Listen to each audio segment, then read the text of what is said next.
uwager.lv, sportsbook, and casino.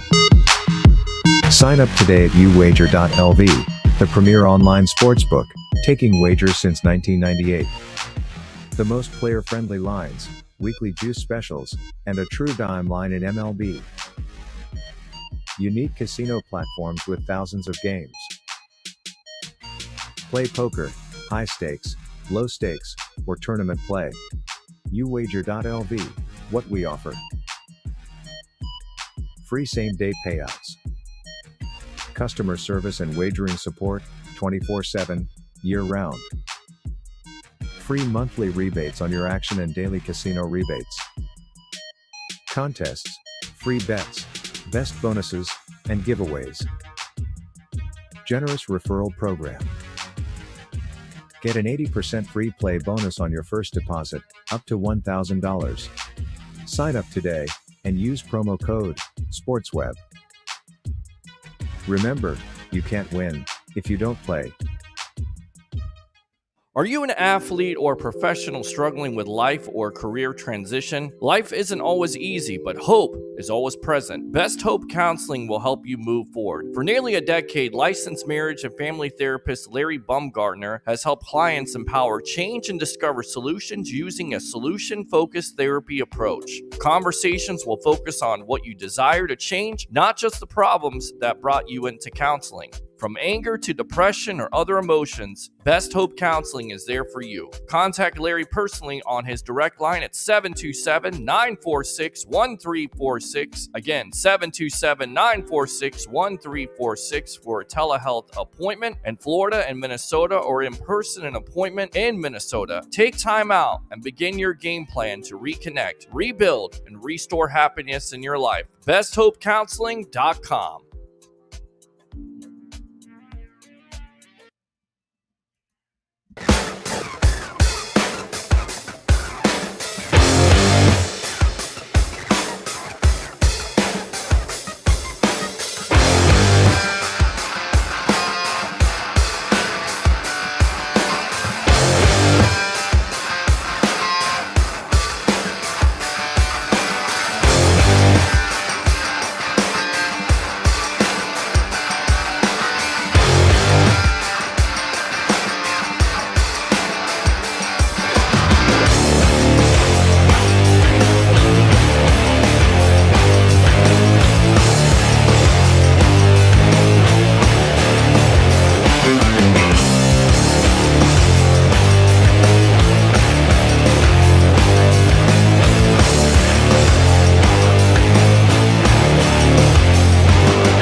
going on, guys? Welcome back to another edition of the Evolution of Sports Talk Television. It's the Sports Web. I'm your host, Peter Blake, giving you something to think about. And how do we start off this show on a happy hump day?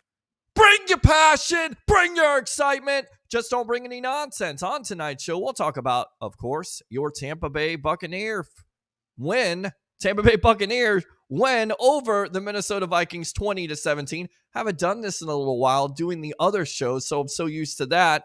And then, of course, we'll also talk about your Tampa Bay Rays.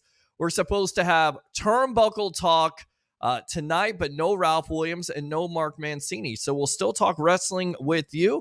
And who knows, maybe I'll just end off for the night here. But definitely want to talk about your Tampa Bay Buccaneers. How do you feel about their win over the Minnesota Vikings? Of course, how do you feel about the matchup versus the Chicago Bears in the home opener at Raymond James Stadium? Phone lines are open. You guys know them. You love them. You got to have them. 727-255-0391. It's 727-255-0391. The other number, in case you can't get through, 727-409-7528. Again, 727-409-7528. Of course, we'll have the legend himself, Mr. Leo Haggerty, former Coach Scout and now media member of Night Sports Productions and Amped Up Sports, as we got phone calls right now. So stand by. Ron, stand by. We're going to go out to Tampa Bay. Ray Kennedy. Tampa Bay Ray, welcome to the Evolution of Sports Talk Television. What do you have to say tonight, my friend? Oh, I'll tell you what. So, yeah, I called the Osceola JV Warrior games. I'm not going to pump myself, but, the clock official gets into the booth tonight. Pete, first of all, by the way, you're doing a great job. Thank you. I appreciate it. Thank you. And I'm blaring the Sports Web over the speakers in the parking lot. All the parents come by and listening to you, loving the opening. But, yeah, Mr. T.C. Carter walks in, but I don't know who it is. And he's like, he's born and raised in St. Pete, actually raised or born by a midwife, lived in the gas plant district. And, of course, his son, T.C. Carter II, and William Floyd, both legends at Lakewood. Of William Floyd going to FSU, of course, TC went to play cornerback at Notre Dame. Sure. And then would end up eventually with the Redskins. I did lock down the interview. We're going to get this guy. It's going to be great. We're going to talk ball. We're going to talk history, and hopefully you can join us. So I'm excited tonight. Looking forward to some Bucs talk. How you doing, brother? Man, I'm doing great. And I tell you right now, we're also going to talk about your Tampa Bay Rays, who also get it done today.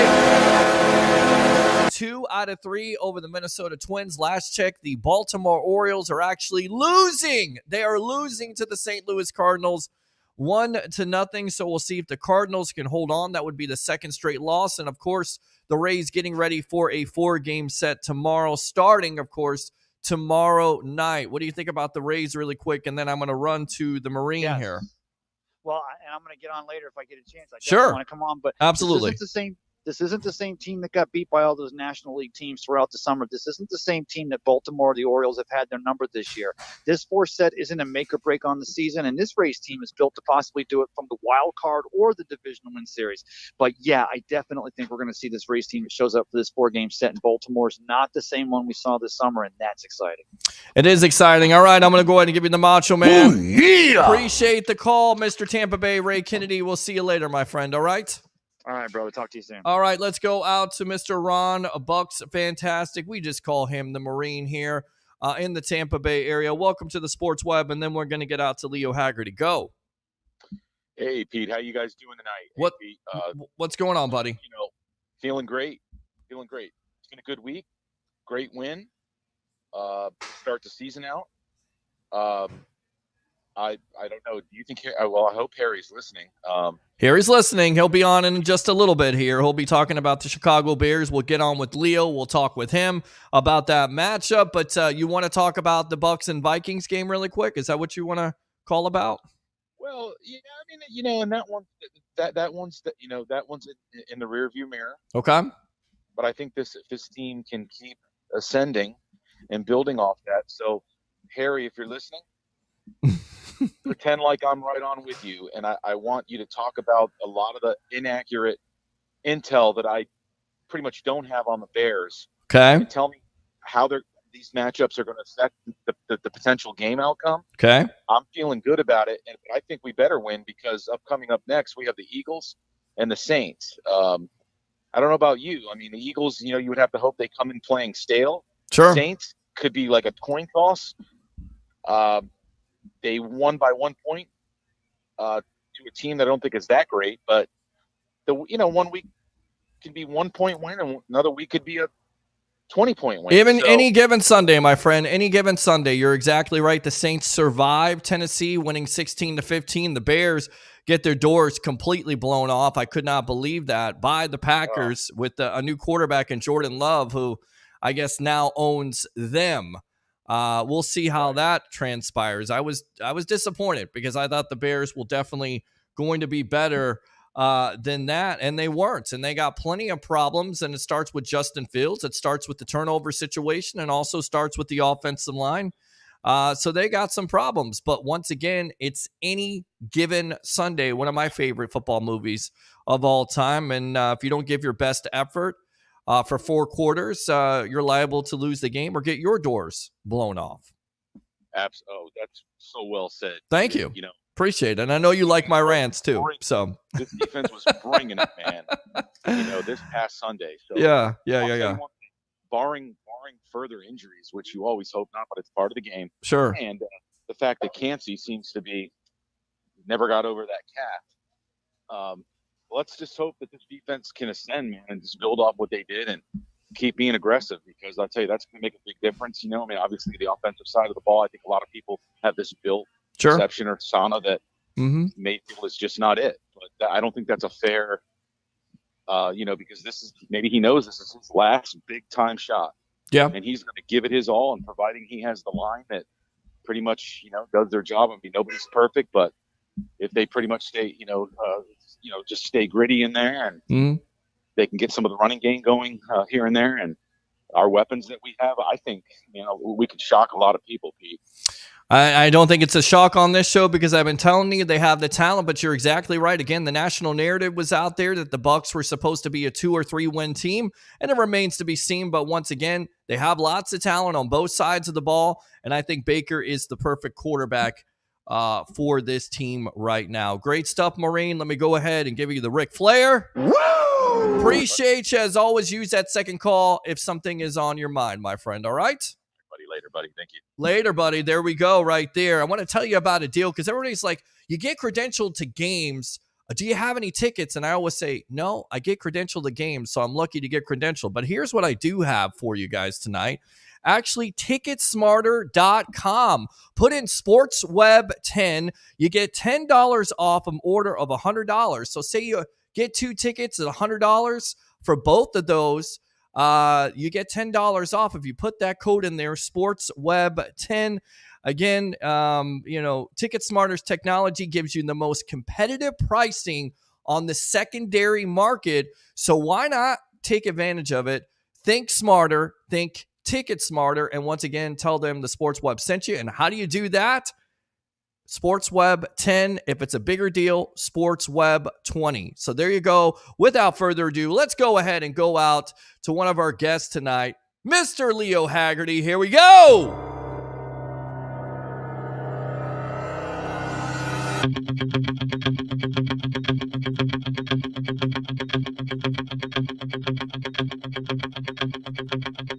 Former Coach Scout and now media member of Night Sports Productions, Amped Up Sports, and he will be joining us here live on the Evolution of Sports Talk Television for USF versus Alabama on Saturday afternoon as we do it post-game edition from Raymond James Stadium's press box. We call it the Red Corner. Leo Haggerty, welcome to the Evolution of Sports Talk Television tonight, my friend. How you doing? Okay. How you doing, Peter? Good to see you. We got I'm hanging in there. How about yourself? Yeah, I think we got some Wi-Fi problems there or something, man. I don't know what's going on there. It's crazy. Maybe I tell you what, maybe just kill that background. That's what it is. I think it's what it is, honestly. Because you were fine today on the JP Peterson show. I guess we're having some problems there. So let me just see if he can kill that background really quick. I'm going to go out and come back in on my phone then. All right. All right. Yeah. Stand by. All right. So there you go. You got to love live television here. This is what you get with the streaming show called the Sports Web. Open phone lines if you want to get in on the fun. 727-255-0391. It's 727-255-0391. The other number, in case you can't get through, 727-409-7528. Again, 727-409-7528. What's opened up tonight? What did you think about the Bucs versus the Vikings? If you didn't get in on Sunday for the post-game edition of the Sports Web, what do you think about the effort? What do you think about the defense? Can the defense repeat that performance that they put on the road against the Minnesota Vikings? Do you feel confident? We put the poll out there for the JP Peterson show. What's your confidence level in a Baker Mayfield? Have you changed it? Are you still skeptical? Are you pessimistic? Do you want a tank? Do you want Kyle Trask? It's all out there on the table. I tell you what, let's go ahead and get my co-host on as I see him in the back room. Here we go. Professional handicapper extraordinaire here of the Sports Web, and of course the over-under, Mr. Harry the Greek. Welcome to the Sports Web, my friend, tonight on a happy hump day edition. How are you doing? Peter, if I was any better, I'd be Leo. Well, there you go. And I tell you what, let's get out. Don't you shake your head at me, Leo. I can see you down there. Let's get out to Leo right there. Much better, my friend. You know what? Just go natural sometimes. You don't need that filter. I don't care if you have a fireplace in your house. You're the legend here. Okay. Hold on, I'll take my shirt off and we'll go natural. Let's not do that, please. We never said do that. We said natural. Wait. You know, Harry puts a little pussy on there every now and then. You see, ladies and gentlemen, I just have to do this. Peter, please forgive me. Please forgive me, okay? Here he comes. Where is he? Where's Bandit? I'll do it for you. This is what the Greek does. He entices people like Leo Haggerty to really let his hair down. And this is why, my friends, this is by far the best show you will ever get any news coverage on National Football League, baseball, hockey, and everything. Because of Peter Blake, and especially one, Mr. Leo Haggerty. Because he can let his hair down. We don't have to be stiff boards going, and everything has to be politically correct. That man right there is an absolute genius. And Leo, I want you to tell everybody, how did you do on your college picks on Leo's Losers? Harry, I had a 6-0 weekend, 3 with college and 3 with the pros. Whoa! So, had a big weekend, so that was good. And you know, you may not have agreed with some of my bets, especially with the NFL, but you know what? When you start a rookie quarterback, that's gift giving. Well, for the money line. I tell you right now, you're exactly right. We were surprised by Texas and Alabama. I really wasn't, because I told you guys that Texas was going to win that game over Alabama. They dominated them at the line of scrimmage. But I tell you what, let's talk about the Tampa Bay Buccaneers and Minnesota Vikings first. Yes. Just one question. I sent you a text message a minute ago. Your phone's going to ring in a minute. I would really, really implore that we do take this phone call. It's a credentialed man, national guy, media, AP Sports, David Schuster will be calling into the show. He's going to have some insight on this game coming up. I love it. There you go. So that's what you get here on the Sports Web. You never know what you're going to get with guests. I want to read these comments really quick because I don't want to forget these guys, and then we'll get out to our subject. First, says Mr. Roger Shue. Let me go. Acknowledge me. Let's go out to Mr. Eric. Hi, Peter Blake. What's going on, buddy? Ooh, yeah. Go Bucs, go Rays. Absolutely.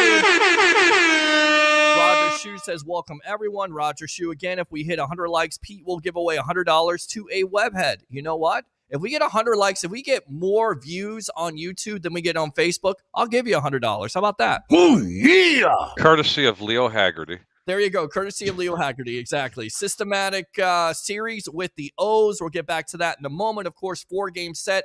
Last check, O's were losing to the Cardinals. We'll check on that score here eventually. Hi, Peter Bleak again. Appreciate you, KR. Second, Eric, looks like Baltimore is losing. KR, go Bucs. Go Bucs. How about them Bucs, baby? Let's go out to KR. AEW is on. Also, Eric, one more thing. I don't know where they're reading this Baltimore game. Baltimore is, yeah, you're correct. They're losing 1-0. It's the end of the 9th.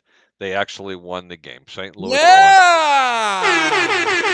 That was another great pitching performance by Baltimore, believe it or not. Gibson went 6 2/3 with 3 hits, 1 earned run, but he gave up 3 walks and 4 Ks. Webb, Hall, and Fujiyami actually came in. They pitched excellent, gave up 1 hit in the final 3 innings. Tell you what, it took 5 pitchers for St. Louis to go ahead and take care of the Orioles in this game. So yes, they do have a chance, but what a game this was. 4 hits for the Cardinals and 3 hits for Baltimore, Pete. Well, there you go. And the Rays win in 9 innings. Of course, Randy Arozarena with a 484-foot shot. Third deck. All right, there we go. They come back after blowing a 4-0 lead. They win 5-4. We'll get to our guests in a moment. Dynamite is on. Hurry this up, Pete. All right. Eric says, red alert, St. Louis about to win. Thank you, Eric, for Ryan. Let's go out. I just want the Rays to win 10 of the next 15. 100 wins. I'll be happy. Roger says, when are you going to talk hockey? Camp is about to start. We will. Shayna, thank you very much for tuning in. Yeah. Jeremiah, everyone, Shadow is here. Everyone, Shadow is here. Let's go out to Stephen Jones, Believe in Baker. Eric, Bucs can't take them for granted against the Bears. Mike, clamp down on Fields. Shayna again with the eyes. Appreciate it. 1 out away from St. Louis win. We already updated that. Shayna, did you already talk about Mike Evans?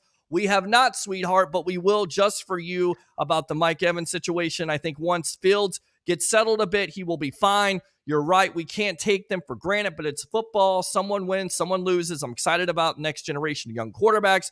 There's so much talent on the sidelines as well. That's why I think 4 teams in the league would be ideal. I guess that's what he said. Damn, St. Louis. Okay, go Bucs, go Bucs. Evening, fellas. Eric again. What a hell of a game. Sitting. What's up, Peter Blake? What's going on, my friend? How about them Bucs, baby? And let's go out to Mr. Mike. Antonio Brown betting $100,000 on Minnesota over us is laughable and Allegedly. sad.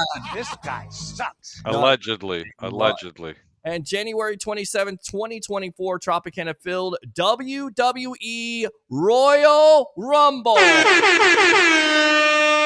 There we go. Now all the comments are out of the way. I didn't neglect you. Let's talk about it, gentlemen. The Tampa Bay Buccaneers over the Minnesota Vikings 20-17. A gritty effort, but I tell you right now, that starts by the offense. 3 for 12 for Baker Mayfield for 30 yards. A lot of people on social media, especially you saw it, Harry. You saw it, Leo, wanted Kyle Trask, but they get a touchdown to Mike Evans late. That seems to spark the offense. And in the second half, they dominated the Minnesota Vikings defense. Your overall thoughts here. First, Leo, then Harry. Well, you know what, Peter? We have to decide, did the Bucs win or did the Vikings lose? I think the Vikings lost because you can't turn it over. Can't turn it over 3 times and expect to win a football game. Correct. Baker Mayfield did what he needed to do. He protected the football. The Bucs needed what they needed to do. Hey, Harry, I don't know if you heard Matt Ryan in the booth, but he said, you know, the Bucs are only running it for 2 yards now, but it'll be 4 to 6 yards in the fourth quarter, which it became.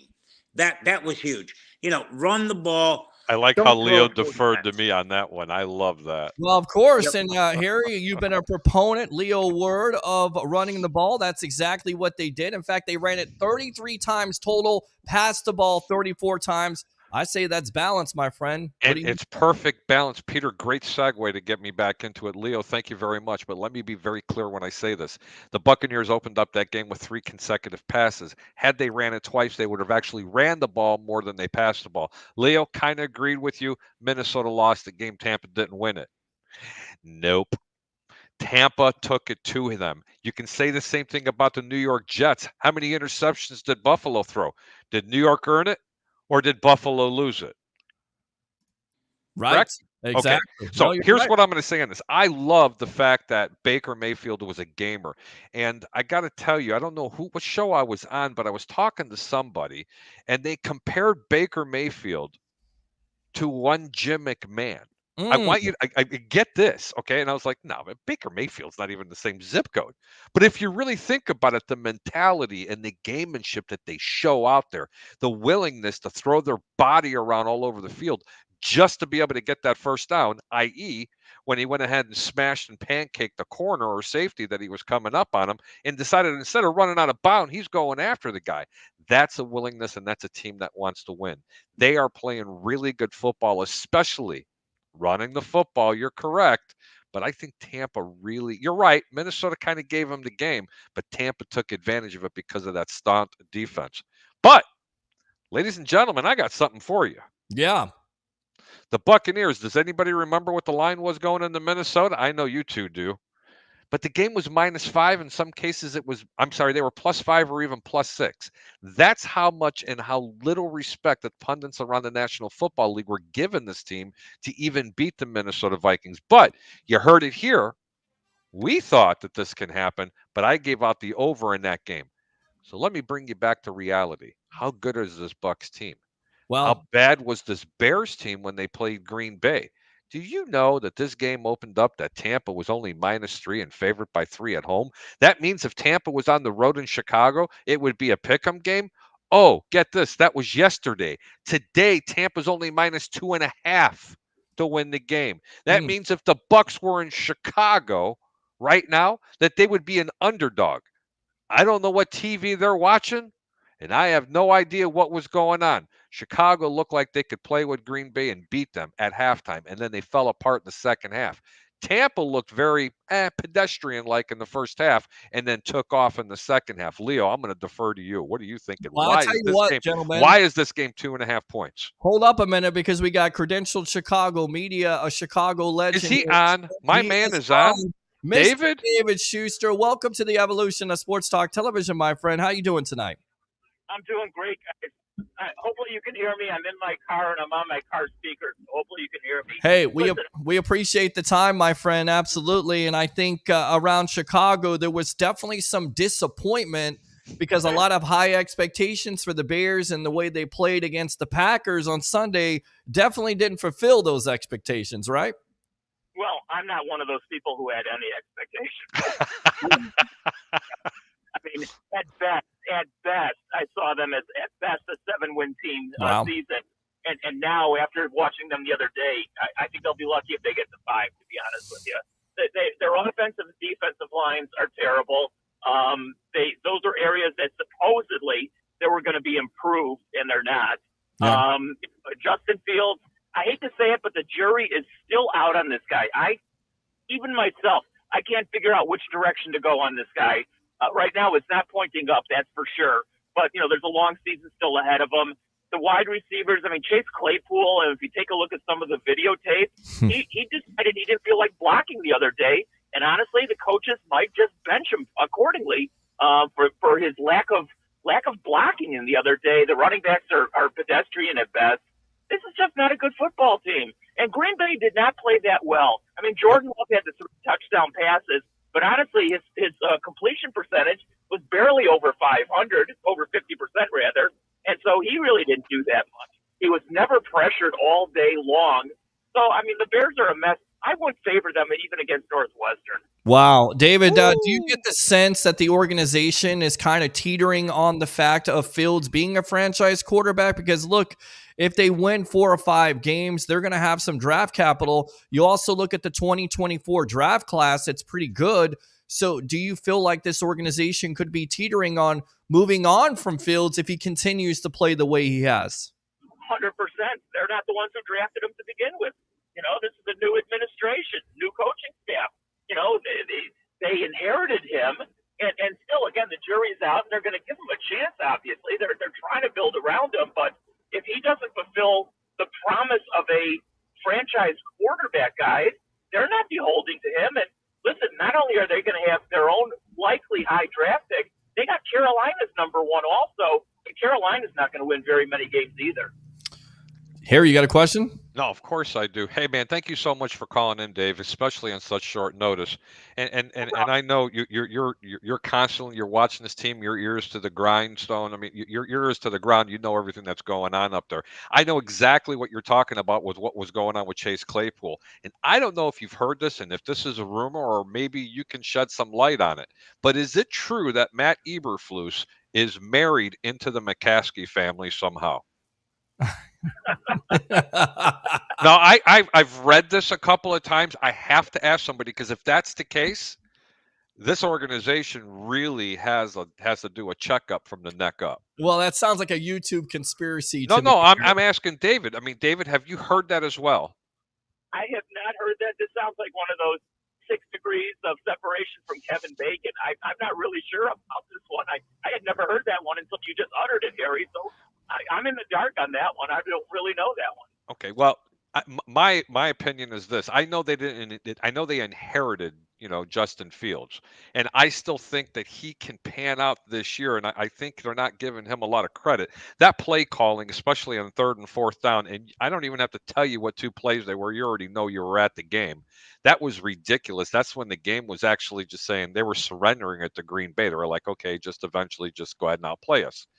You're right. I think the offensive line has gotten a little bit better. It's the defensive line that they've done absolutely nothing with, because they get no pass rush. And it's not fair, especially to that linebacking crew and that secondary that Chicago has, because I'll put them up with 90% of the teams in football. They can get no pass rush, man. None. Zero.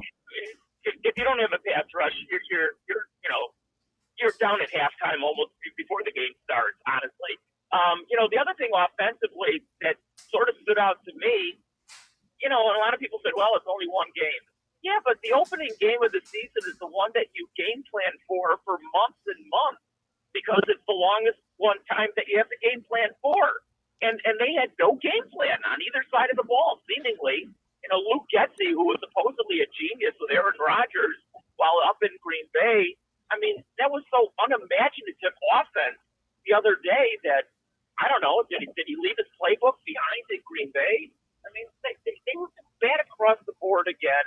And, again, a lot of people say, well, it's only one game. Yeah, but it's Groundhog Day. I've been seeing that one game for the Bears for the last 25 years. They're just a comedy act more often than not. There's just nothing, I don't know. We'll give them a chance, obviously, or the fans will give them a chance. Sure. But I just don't have anything really to latch on to.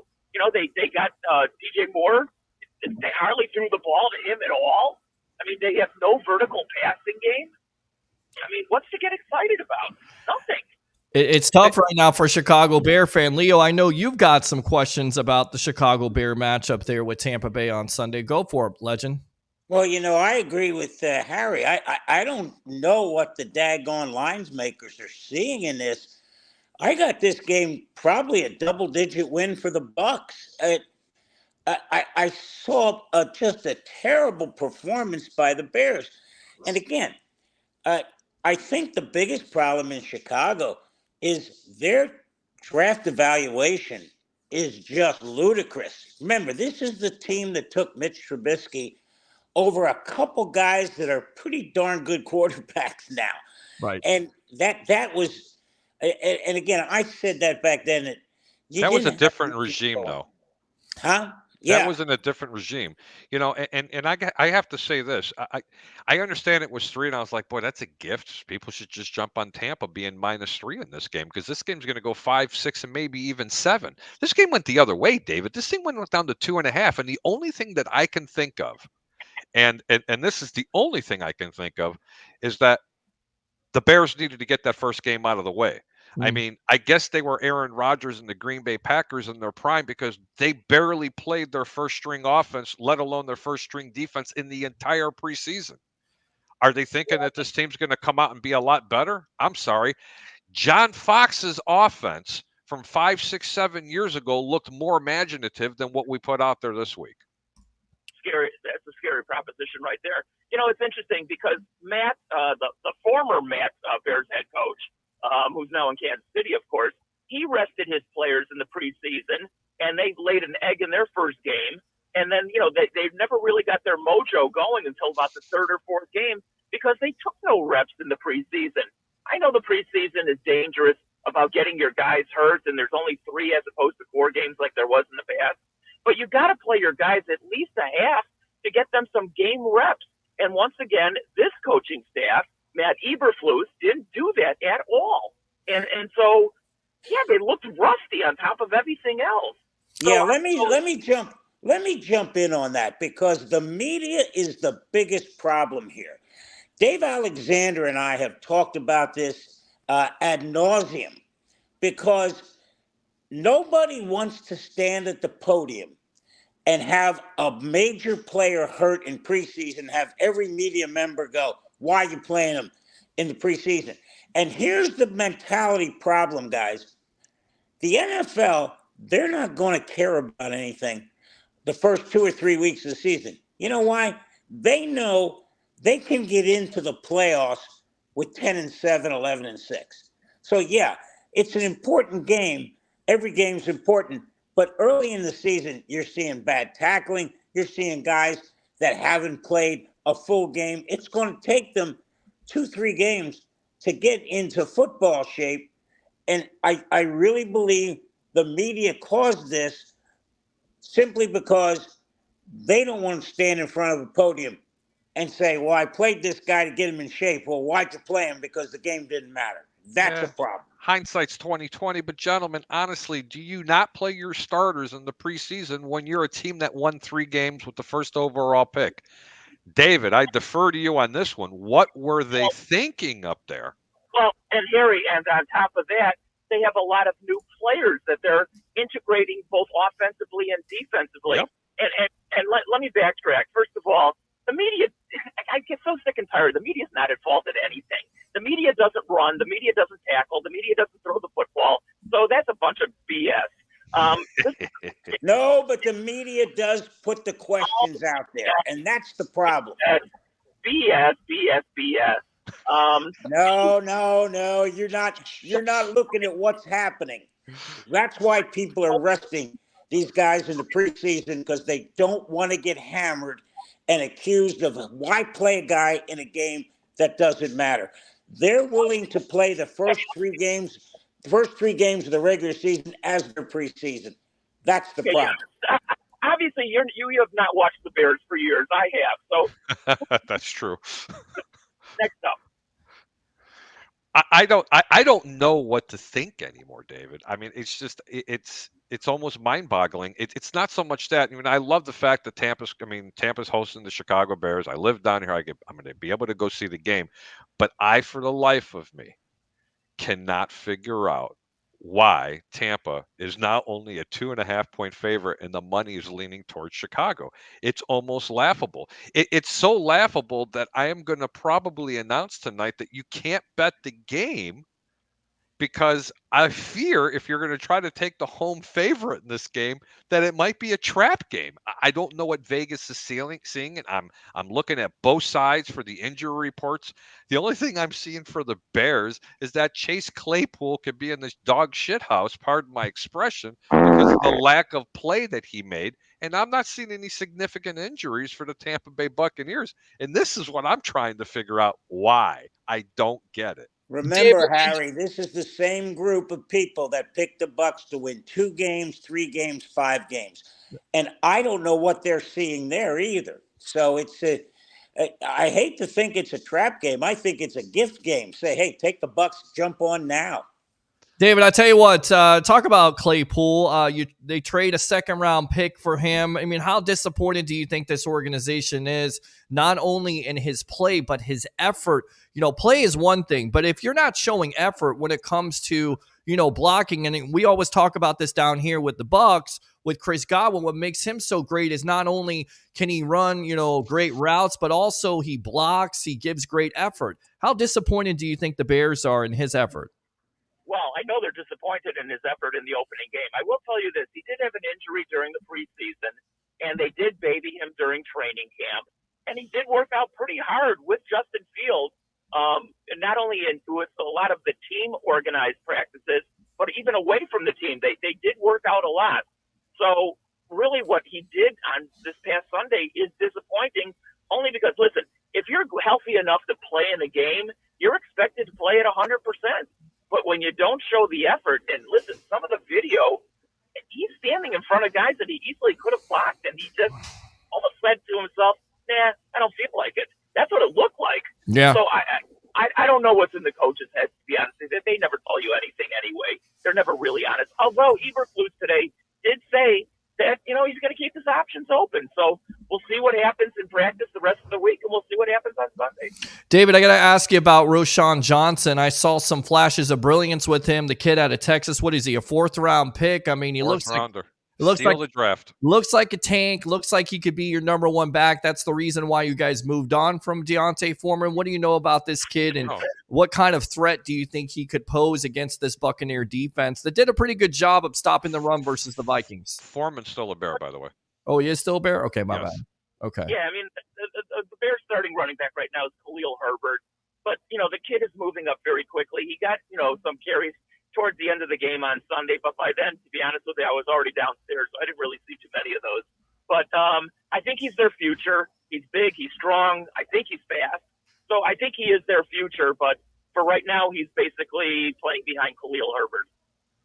Okay, and I got to ask you one final question, then we'll get you out of here. Appreciate the time. Mr. David Schuster here, Chicago Credentialed Media. What did you think about Baker Mayfield? I mean, all the talk has been, this guy has moved from team to team. He was with Cleveland. He took him 1 year to the playoffs. He played with injury. I mean, what did you think about his performance versus the Vikings who, by the way, they were 11-0 in close games. They lost a close game on Sunday, and it was because of Mayfield. What did you think of his performance? I'm going to be honest with you. I'm going to have to defer to you because I was at Soldier Field. I did not get a chance to see that game. Okay. I mean, I saw his stats, so I guess, listen, when you win a game, you're impressive. That's pretty much the way I look at it. But I have to defer to you because I just didn't see his performance. Do you think he's been unfairly criticized throughout his career because of injuries? Do you think he's been given enough of a chance to be a quarterback in this league? Let me ask you that. Well, he certainly has a chance right now. This is his football team, so let's see how he rolls with it. Listen, he was awfully impressive coming out of college, but a lot of guys in that league that he came out of were impressive. So, here's his chance again. I mean, he hasn't succeeded to the degree that he or anybody else wants him to at this juncture, but this is his football team, so let's see him roll with it. All right, and you know what? I told you a final question. I got to ask you this one. Aaron Rodgers, 4 plays for the Jets. Your thoughts on that whole that whole just?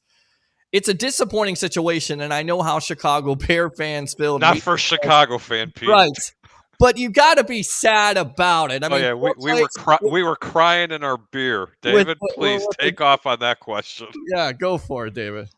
Well, you know what? Most Bear fans in Chicago, are probably relishing the whole thing and laughing about it. Right. I'm not one of them, to be honest with you. Listen, there's a lot of things that guy has done off the field that have not really been to my taste, if you will. But as a football player and a quarterback, I do appreciate how good he has been overall. So that's really where I'm coming from when it comes to Aaron Rodgers. And the few times that I have dealt with him personally after a Bears-Packer game, he's been pretty damn professional and actually pretty funny, to be honest with you. I mean, saying that he owns the Bears and owns Chicago, listen, you couldn't be more right about that. I mean, that's 100%. That's true. But do you like the correlation between Shane McClanahan, Corey Wooten, and now Leonard Floyd? Do I need to explain what that is? Do you understand the correlation of the 3 players? Well, I know as you keep naming names, they got better and better. That's all I know. What do you think? Well, Brett Favre did not play his last game because of one Corey Wooten. Oh, that's right. Okay, and now Mr. Leonard Floyd, former Chicago Bear, probably ended his career. You know what? Roger said today on his Instagram that he's coming back. I find that hard to believe. I mean, at 40 not years that old, age. coming off that injury, and listen, after that injury, at 40 years old, you could easily do it again next year on the first play again. So I would recommend he doesn't, but I'm not Aaron Rodgers. What can I tell you? Well, I tell you what, you are David Schuster, Chicago Credentialed Media. Go ahead and promote yourself here on the evolution of Sports Talk Television, my friend. Well, I'm promoting myself that I'm in a traffic jam right now in downtown Chicago. And I'm trying not to swear because if I wasn't on the radio, trust me, I'd be swearing. Listen, I'm all over the place. Wherever you want to promote me is more than fine. Hey, I'm going to help him. You can find him at David Schuster on either Facebook, You're also on Twitter. And if you're in the Chicago area, you already know who David Schuster is. David, thank you so much. But I do have one quick last one for you. Is there any truth to the rumor? And I hate to jump into basketball. Yes, I'm bringing up basketball because I'll tell you what, because I know that is your absolute first love. Is it true that the Greek Freak is showing interest in playing for the Bulls or vice versa? Well, actually, it's probably both ways, I think. And it's interesting because we were just talking about that. I'm just leaving the White Sox game a few minutes ago. Thank God. Wow.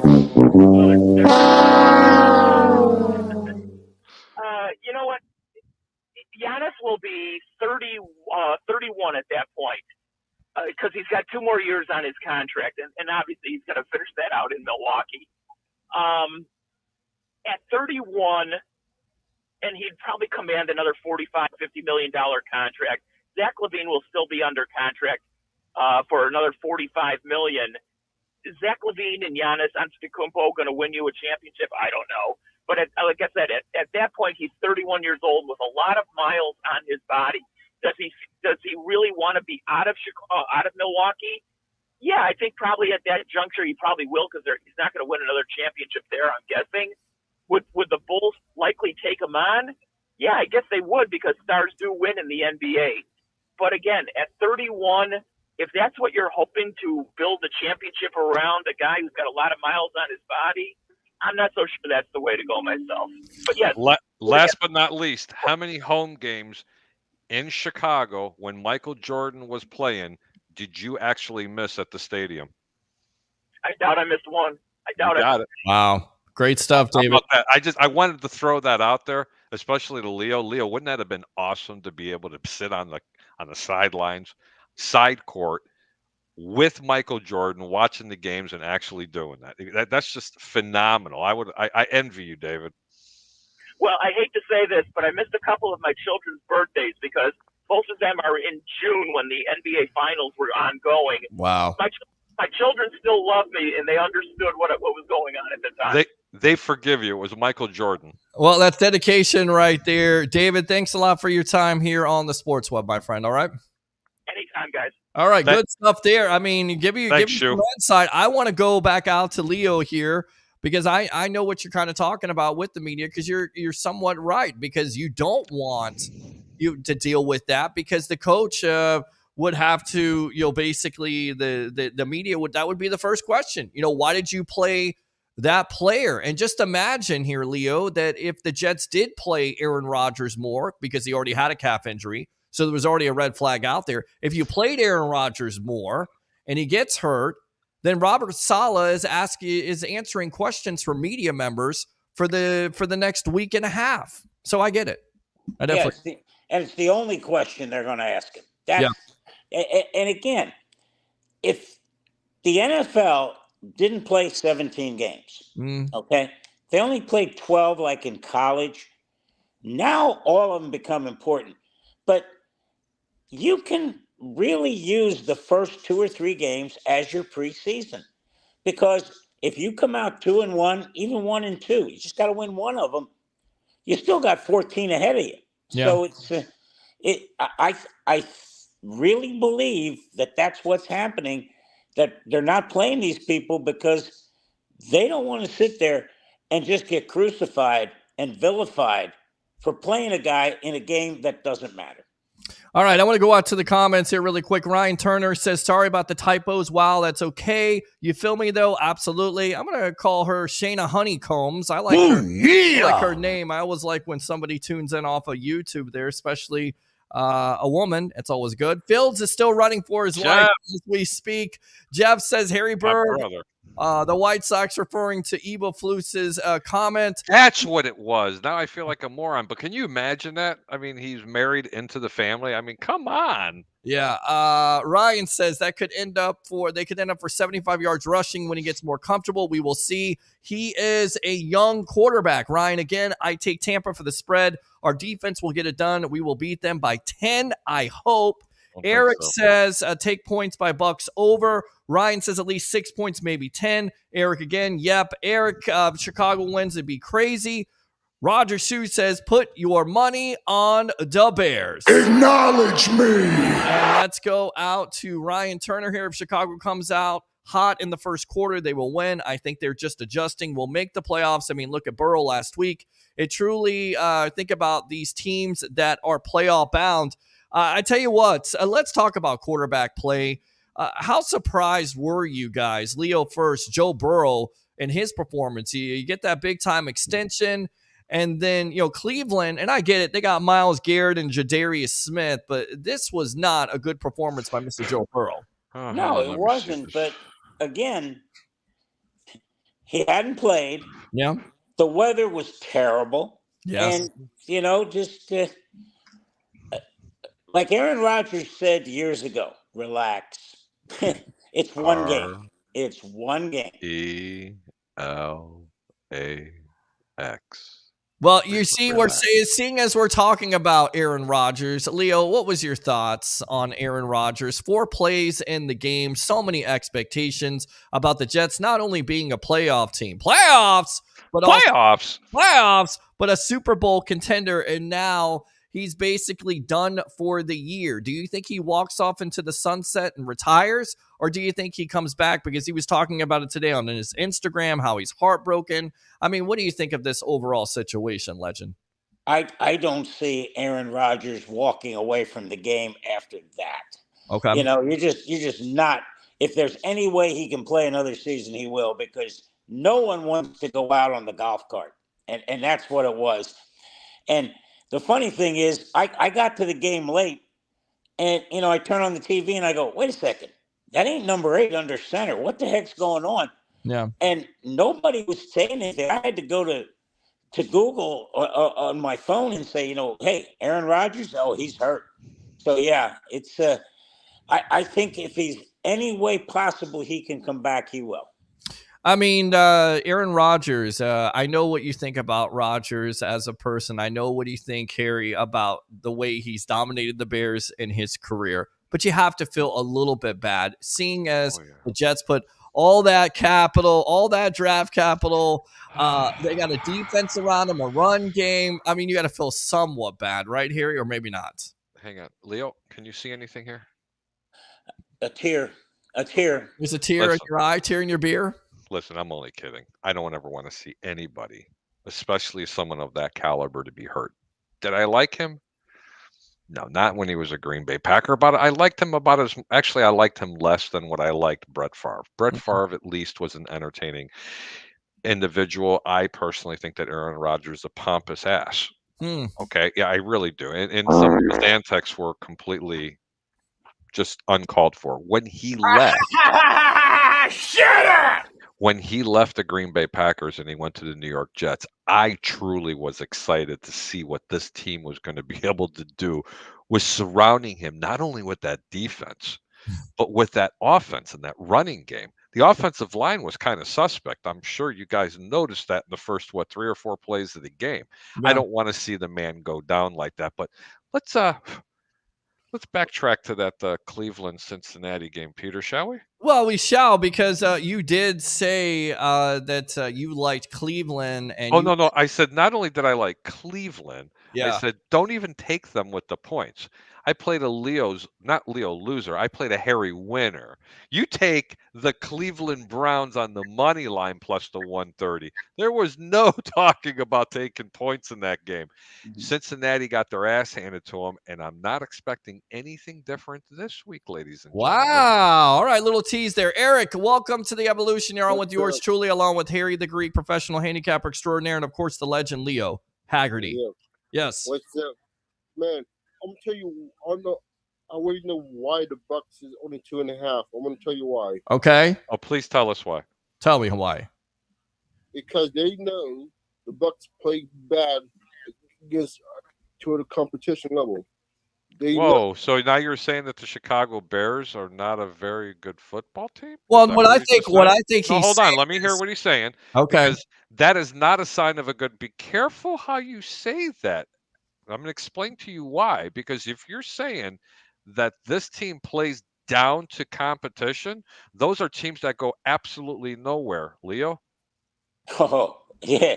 No, The Bucs played. You're in trouble then. Well, here's the thing. I think what he's trying to say is that I heard what he said. I didn't think they played their best game. That's what I got out of it. And they still won 20-17 because their defense was stifling and their defense caused 3 turnovers. No. Oh, so you're saying they play down to their competition? Yeah, the Bucs do. And what they also know, the Bucs always play not good at home. We're a good road team. We've always been good on road. We've never been good at home. I don't know about that, man. The last couple of years, the home field advantage has been their calling card. So if you're going to say they don't play well, it's going to be rainy, 115 degrees on the field. It's not good. If I was the Tampa organization, I'd have to say, unfortunately, Eric, off with your head. Well, but I'm not going to do that. You worry about the Heat? Would it be? Because I think the Heat will be a factor, right? Yeah, the Heat's going to be a factor, but it should be an advantage for the Bucs because they practice it in all training camp. It's a factor for the Buccaneers. It's a factor for the fans. The fans are not going to. Half the fans are going to pass out. It's going to be so hot in the stadium this week. Are you kidding me? It's a home field advantage. I get it. It's 1 o'clock. It's hot, and I get all that, but it should be an advantage. At least I'll be in the shade. Not the Bears. Shut up, Harry. Aaron, thanks a lot for the call. Appreciate you. Yes, good stuff there. I mean, come on. Heat, I know how you feel about 1 o'clock games. Oh, they suck, man. Leo, I mean, honestly, do you like the the east side of that stadium on the east side of that stadium at 1 o'clock? Honestly. Harry, I wouldn't go there if I had to sit out in the sun. That's for sure. That's why I'm in the press box. But I'll tell you what. September games in Florida, you're looking at a lightning situation. Look what happened with college football last weekend. I mean, dear Lord, they had 7, 8, 9 games that were delayed.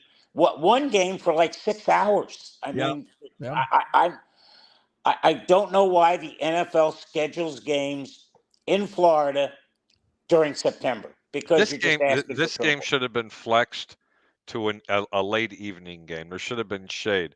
And if I'm able to go to the game because some personal things are coming up, I actually have seats on the second level, all the way at the top of the second level where the third level is covering me. Okay. So let me tell you something. It's out of the elements. If it's raining, I'm happy. And if I really want to get some AC, I get up and I turn around and there's the door to go into the nice little plaza area right there. All right. I want to go back. Cerveza. I want to go back to the game here, get off the weather, because we got our guy, Dennis Phillips, on here talking about the weather would be one thing, but you're exactly right. It's going to be hot, and I think that should favor Leo, the Bucs, because they have practice in it. And it's not going to favor Chicago, right? Oh, absolutely. It's like going up to Chicago in December. The Bucs can't practice in the cold. So, yeah, but you know what, guys? It's not as big an advantage as people think. Now, watch what the Bucs do. They're going to wear the white jersey. They're going to make Chicago wear the black jerseys.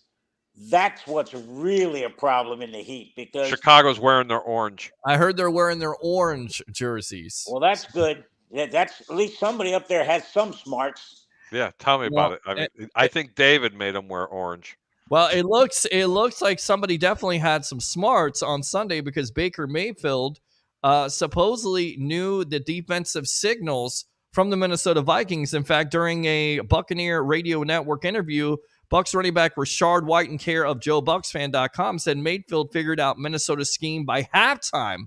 Mayfield himself acknowledged on Wednesday that he figured out the Vikings signals, which allowed him and Tampa Bay's offense to have success in the second half. Quite a bit. Mayfield said when asked about how the advantage knowing Minnesota signals gave the Bucs offense, according to Tampa Bay Times, Mayfield doesn't consider his actions to be an act of cheating. In case you were wondering, listen, I know we're in Tampa, but I'm a Texas Rangers fan, not a Houston Astros fan, so we're not going to go there. You know what? Because some people say if he knew the defensive signals in the second half, they should have performed better on offense. Leo first, then Harry. Leo. Okay, good. Yeah, Leo, what do you think of him knowing the defensive signals? Well, knowing them and communicating them to your other 10 teammates are two different things. Right. Now, what he may have figured out is not necessarily their signals, but what they do in their the coverage protections. schemes. Yeah. So, he may be looking over there, okay, that means they're going to play cover 2. That means they're going to play cover 4. Sure. And again, it's a huge advantage to a quarterback to have pre-snap reads, because once that ball snapped, all hell breaks loose. Right. And then no telling what goes on. The nice thing about Baker Mayfield this weekend, gentlemen, is he's going to be able to come to work on the field in a 3-piece suit this weekend, because it's not going to get wrinkled and it won't get dirty, because Chicago does not have a pass rush. Wow. 0 pass rush. Now, do I think they're going to let that continue this week? No, because I think you're going to see a lot of blitzing, and you're going to see it very frequently, because they're not going to let Baker and the boys pick them apart. Chicago will send a lot of players and go after them, because that's the only way that they're going to be able to generate any kind of pass rush. And still, Baker's uniform won't even get dusted. Well, and I tell you right now, I feel like this could be a game because of what we talked about, the home field advantage, and because the Bucs want to establish that run game, that you're going to, once again, you're going to call on Rachaad White. Now, Rachaad White was disappointed by his performance. You look at it, the Bucs ran 33 times, not necessarily the best yards per carry. So what? Keep doing it. Right. The clock runs. That's the key, gentlemen, and your defense is off the field. Keep doing it. Did you hear that previous coaching staff that everybody so loved? Oh, did you hear that previous quarterback that used to be the OC for Tampa? Run the football and you win football games. There you go. It's just that easy. Roger says, I don't feel bad at all. I cheered. Of course you did, Roger. This guy sucks. Oh, you never gave me a chance to respond to whether Baker Mayfield, whether it was cheating or not. Okay. Of course it's cheating. If you're not trying and cheating, you're not winning. But it's not really cheating. Let me explain why I spoke. I think the most disappointing thing that came out of that is he actually admitted in Tampa that he's a Rangers fan. Come on now, Baker. Listen, I think I just spoke out of both sides of my mouth. Please let me clarify what I'm trying to say.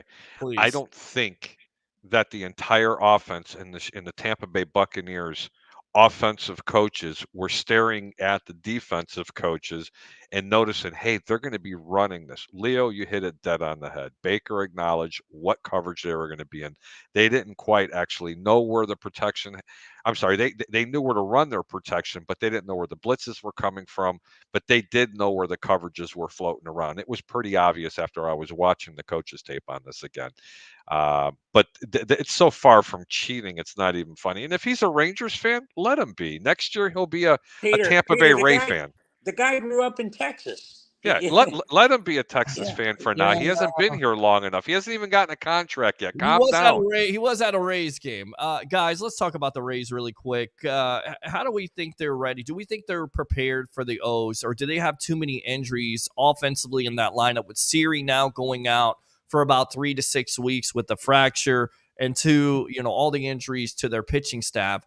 Can they win this series against the Orioles and basically win the AL East, Leo? Probably not, Peter, because there's just not enough games left. Correct. But I'm still waiting to see how the Orioles run the table here at the end, because you talk about a team in uncharted waters. There's a whole bunch of guys that have never been playing meaningful baseball games in September. So, Leo, that's great. That's a great statement. You know what? A lot of people aren't thinking about it, but hey, the Greek actually said earlier in the year, he did. Hey, we're talking about this Tampa team. I don't think anybody's talking about this really consistent team that's winning 2 of 3 every single series. And I don't see them letting off the gas pedal. I think it's going to be very difficult. I think both teams make it into the playoffs. The question is, Leo, will Baltimore be a one and done, or will they be able to move on? You know what, guys? I hope they're not, because if you look at what's happening, Tampa Bay, if they finish second, they're going to be the top wild card. They're going to have 3 games at home then. Guess who they get next? Baltimore. Wow. Because Baltimore's the number 1 seed. So that's where they're going to end up. So I kind of hope that happens, because Baltimore gets the bye, and then Tampa Bay comes in. Battle tested. Yeah. Yeah, exactly. Yeah, that could be an advantage for Tampa, actually, the more you look at it and think about it, because they really, with the exception of the All-Star break, that was really the only break that the Orioles have had this year. Can you imagine being the number one seed? You know what, Leo, that's a really good point. I think if the roles were reversed, I think Tampa might be in trouble. But Tampa's not catching the Orioles this year in this division. It's not happening. I We'll think see. they may catch. I think they'll catch them in the playoffs. Yes. To Leo's credit, the way he explained it, and that makes all the sense in the world. And believe me, Leo and I, we agree a lot on different things. I see that. I'll be there at the game, Pete. Very good, very cool. Marine Mayfield will be hyped, and we'll get the win for the fans at home. It won't matter that humidity hits harder than any defensive linebacker. Laugh out loud. I don't know about that. Devin White, 12 tackles. Let's go to him. What did you see with that young man? Because, of course, he's the defensive leader of this team. He definitely has a chip on their shoulder. We talked about Mike Evans. We're going to get to that situation in just a moment because I think we've already kind of touched upon it, but we'll talk about it again. But here's a player that's playing with the chip on his shoulder, possibly trying to get a contract in the $18 to $20 million range. I mean, Leo, what did you think about Devin White's play? 12 tackles and just all over the field like a madman.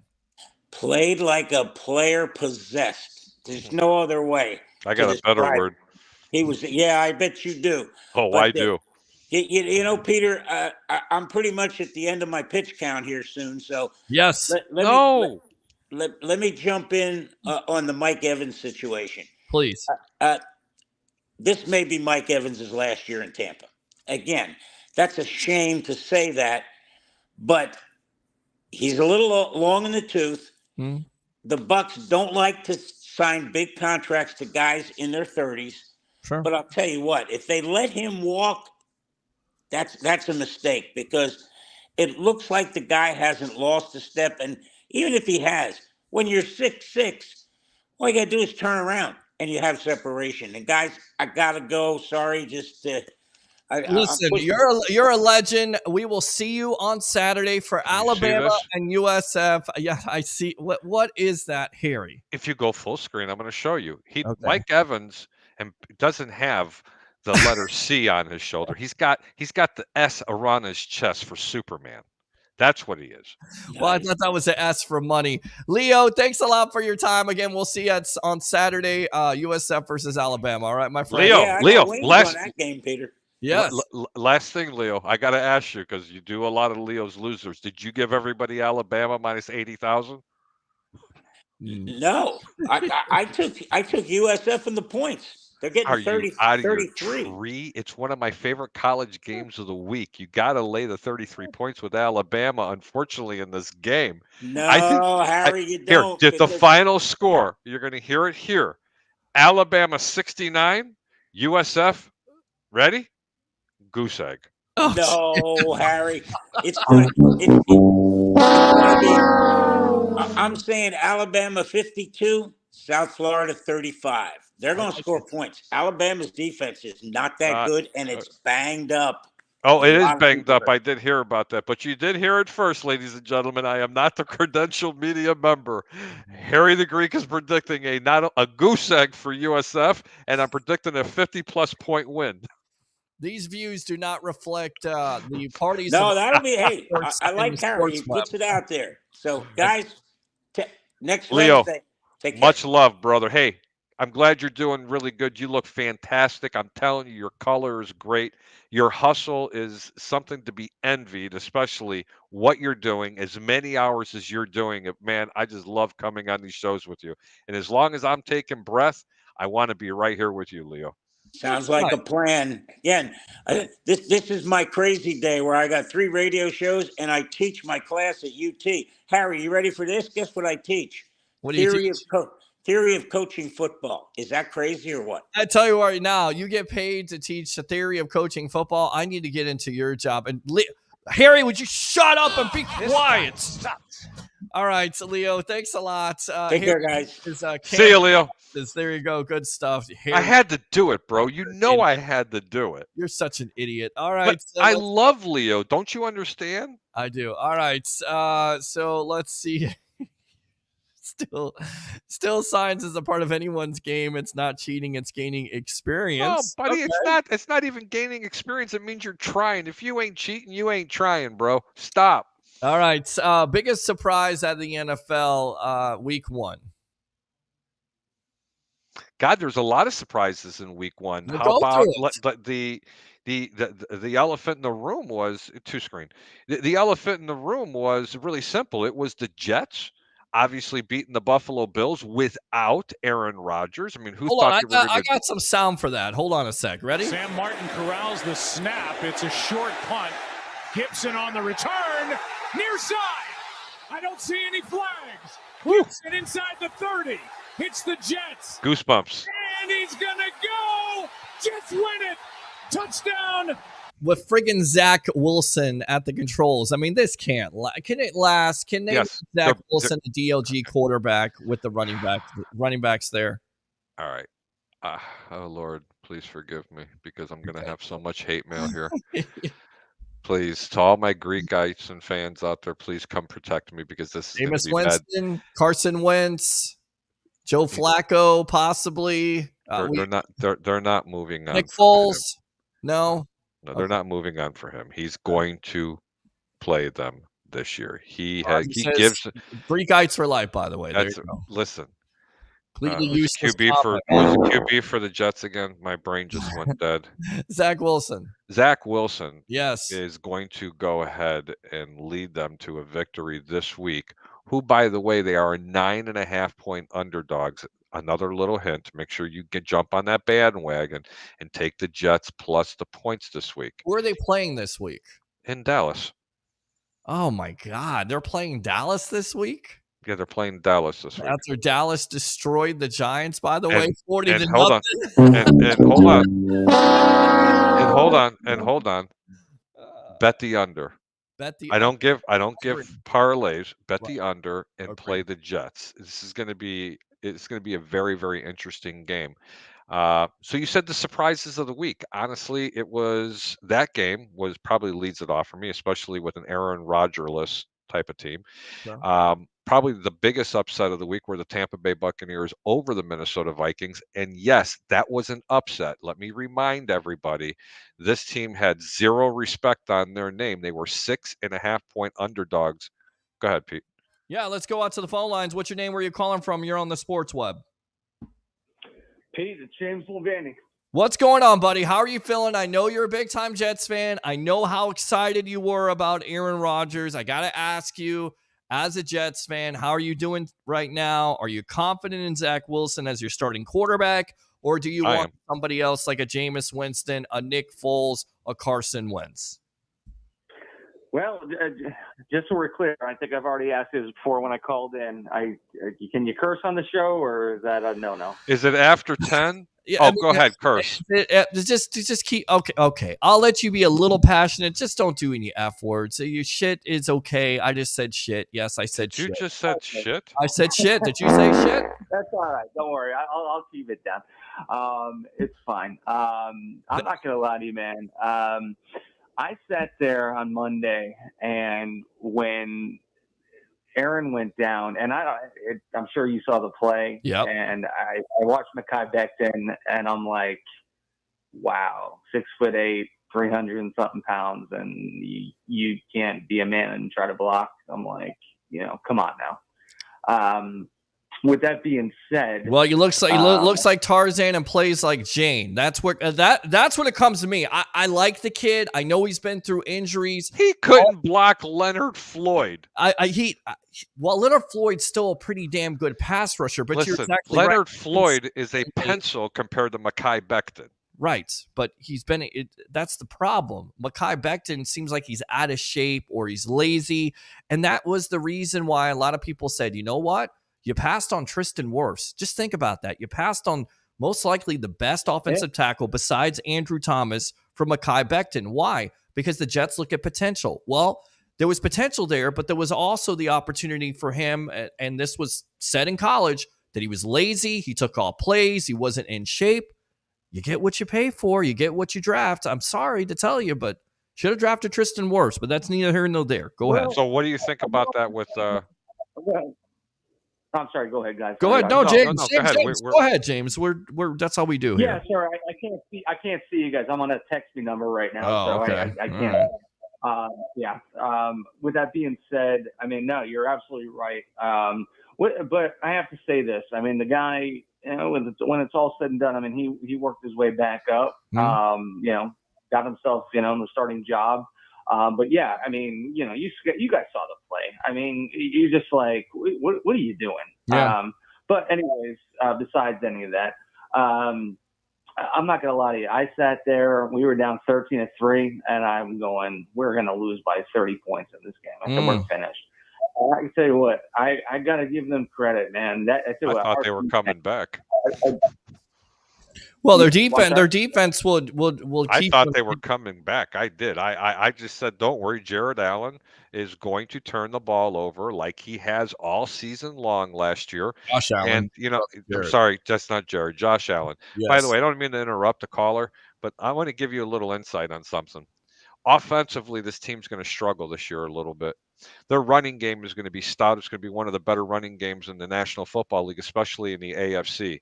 Quarterback play is going to be marginal at best. I still think they have enough at the quarterback, and I don't think they need to search for another quarterback to get them to where they want to go this year. Defensively, the likes of this defense, and I don't know if you knew this, you are 10 deep at the defensive line, and 8 of those players right now could start for any team in the National Football League. That is how good this defense is. This defense has the potential as being as good as this Tampa Bay defense did back in 2000, and even shades of that 85 Bears defense. That is one wicked-ass defense you guys got up there in New York. Lots of rotation, of course, led by Quinnen Williams. You got Johnson from Florida State last year. I mean, there's a lot of potential there, James, and you're going to have to definitely depend on your defense. I got to ask you, though, Zach Wilson, is he the guy? Are you confident in him? I like Zach. Or do you want to see him? No. I tell you what, honestly, there was talks about, it may be trying to bring Tom Brady out of retirement. Tom Brady's not coming out. Sorry, man. Tom Brady's not coming out. I'm sorry. If you thought Tom Brady, listen, James, if you thought James, if you thought Tom Brady was bad behind that Bucs offensive line, which wasn't the greatest, but this Jets offensive line, I think, is much worse. You're going to need a mobile quarterback. I'm going to throw a name out at you. You're going to know this name. Jameis Winston. Does Jameis Winston? Lord, please, God, don't curse this Jets team. Over Zach Wilson? Nah, give me Zach Wilson any day. Okay. I'll take Zach Wilson too over any day. Okay. I'm just saying, 14 touchdowns, 3 interceptions. Of course, he is the 30 for 30 guy. Yeah, and he would break his record if he went to the Jets. It wouldn't be 30 for 30. He'd be 20 and 40. 20 touchdowns, 40 picks. See, I think you could depend on Dalvin Cook, his buddy there, and you depend on Breece Hall, and you make the offense around him. The problem for me is that offensive line would cause him a lot of problems. He would try to run for his life, and that's where you come in with those turnovers. Good point. Thank you. I'll tell you this, though, here. I mean, it just, going back to Zach Wilson and that offensive line, I got to tell you, that second half, I mean, that really, I was just like, wow. I mean, I was stunned when they came back the way they did. And the thing was, I took the lead, and I go, oh, man. I'm like, I said, we got to get in the end zone here, and we did. We could kick the field goal, and I go, we're not going to stop them. They went right down the field, kicked the game time field goal, and we went overtime. And I'm going, I said, we're done. I said, we're not. Oh, hold on, man. Hold on. I was screaming at the TV when the Jets went up by 3 and said, all you have to do is play your base defense, and you'll shut them down. What did they do? Yes. They played so far off the line of scrimmage. It was a prevent the win, and I'm like, what in the hell are you doing, Saleh? Yeah. Why are you playing this? And then I said, oh, Buffalo's got the ball. This is easy. Not a big deal. They're going to go 3. I'm sorry, Josh Allen. Then they're going to go 3 and out.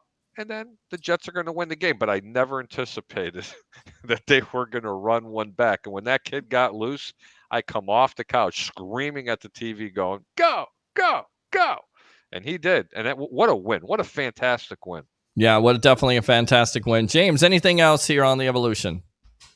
Yeah, no. So anyways, yeah, I'm same way. I mean, when he ran that ball back, I mean, I lost my mind. I was just going to say though, besides the Jets, I tell you what, man, the Bucs, man, they impressed me. They really did. Wow. I never thought Todd Bowles to be a head coach, and who the hell knows, but I think he's got one thing going for him as far as the division, just not very good. I think Derek Carr is so overrated. I really do. And I think the Saints were the best team in the division. It may be the Bucs, because I mean the Falcons and the Panthers suck. I mean, I don't care what anybody says. They're not any good. Don't sleep on these Falcons, buddy. Trust me when I tell you, James. Don't sleep on Atlanta this year. My problem with Atlanta has always been Desmond Ridder. He didn't even throw for 200 yards of passing. I get it. They have a running game. They have Tyler Algier. They have Bijan Robinson. But you got to have a quarterback that's going to make plays. There are far too many weapons on this team with Pitts and Drake London for you not to be more productive at the quarterback position. And that's why I continue to say with the Atlanta Falcons, they should have never passed up on Justin Fields. Local guy, athletic. I think he would have worked in that offense. And it's not going to happen now. It's not going to happen because Atlanta decided to go with Desmond Ridder instead. It can still happen, Lord. Well, it could definitely still happen. Nope, I don't know how much value he's going to have if he plays bad. I mean, because if he basically the bed for Chicago after Chicago put all those weapons around him and all that capital they spent on him in the offseason. Again, it was week 1. I'm not anticipating you're going to see that coming up this week. James, I appreciate the call. Use that second call if you want to, man. Get better, all right? I can hear the depression in your voice. Cheer up, all right? It's going to be no depression. How can you be depressed? You're 1-0 and you got a decent quarterback and you got arguably the best defense in football. I'm not depressed. Not to mention too, I got Notre Dame too, which there you go. You got Notre Dame and Sam Hartman. So good. Good stuff, James. Appreciate you as always, man. Thanks a lot for the call. Open phone line 727-255-0391. It's 727-255-0391. The other number, in case you can't get through, 727-409-7528. Again, 727-409-7528. I know you're getting tired, so give me I'm on a pitch count. Oh, I know you are. So give me some final thoughts here, my friend, because I don't want to keep you past your curfew here. Curfew? Yeah. Your bedtime. I'll just slap the dog out of you when I see you, my curfew. You shut up and be quiet. This guy sucks. Shut up. How about this? Slap that. Let me give some shout outs. David Schuster, thank you so much for calling in tonight. You always make the show a lot smarter when you do call in. I always had to say that, and that's a little pun to somebody that I know that's out there that's watching. You can catch me right here, generally Monday and Wednesdays, live and in person on the Sports Web with Peter Blake. Don't know what day this week, but just keep checking for the post. But we will have an over-under where I'm going to give you the hottest picks. Didn't have the greatest of weeks, but I did go 4-2 on the picks that I did go. And if you bet straight wagers, you did win money this past week. Anyway, thanks for tuning in. Deuces. And go Bears, go Bucs. There you go. Good stuff. Harry the Greek, professional handicapper extraordinaire of the Sports Web. We'll see you tomorrow on the JP Peterson Show, my friend. All right? Yes, I forgot about that. I'll be on JP Peterson tomorrow. All right, there you go. From 10 to noon right there. Get some sleep. Let's go out to the phone lines. Curtis, welcome to the Sports Web. What's on your mind tonight, my friend? Who was that guy that's talking with you right now? That was James Mulvaney, who called in, who was a Jets fan. Oh, that was Harry. That was Harry. Who's that other guy? That was Harry. Where's he at? You want me to bring him back really quick? Because I know he's one of your fans. Yeah. He's the enemy this week. Hold on. Dun, dun, dun. All right, go ahead. Give it to him, Curtis. He's the enemy this week. Oh, geez. I tell you right now, really? All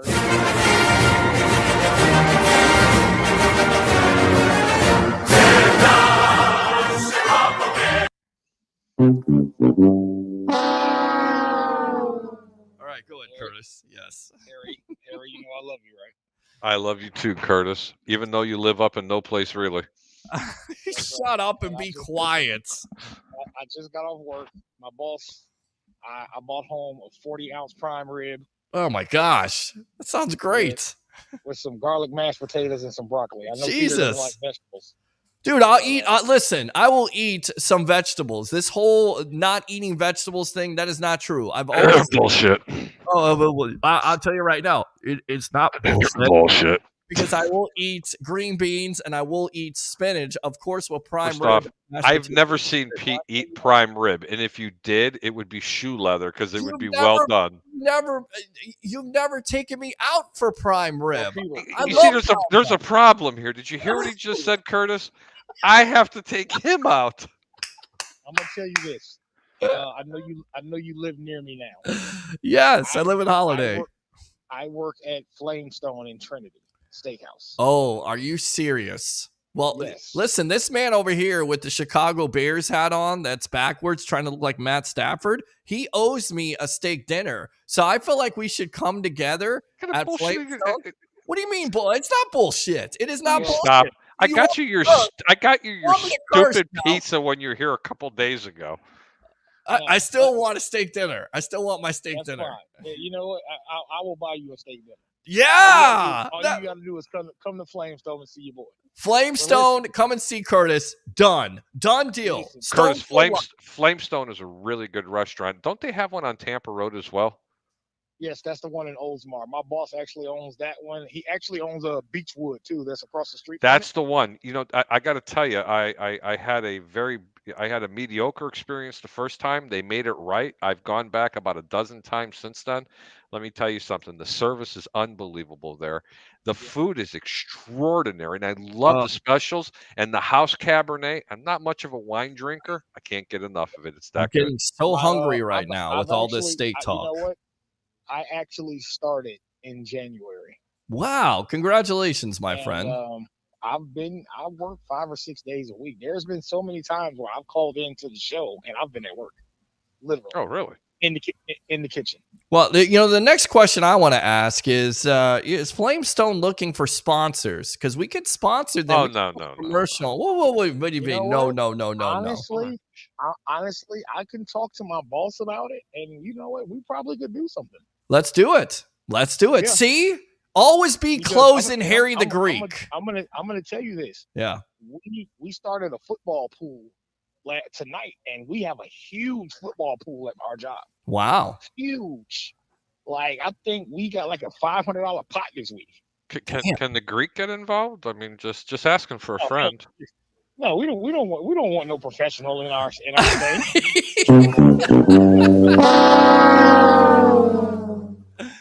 Oh, that's great. Can you imagine what we set up there at Flamestone Steakhouse? We set up the sports web. I mean, I could do.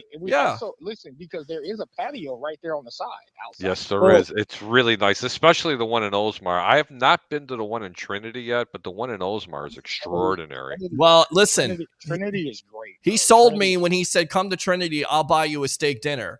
Winner, chicken dinner. Peter, for me. All he had to say was, "Peter, I'll buy you a pizza at Hungry Howie's," and you'd be in your car talking on your show. Peter would be on his phone doing his show. I'm very simple, guys. If somebody offers me free food, I'm taking free food. Yeah, by the way, I'm not trying to disrespect Hungry Howie's, but where in the hell did they ever get off for one large pepperoni and bacon pizza? And you're ready? Cheese crust. Are you ready for this? Cheese crust, yes. With butter cheese crust. Are you ready for this, brother? Yeah. They wanted $28. This is Hungry Howie's. Shut up! Yeah.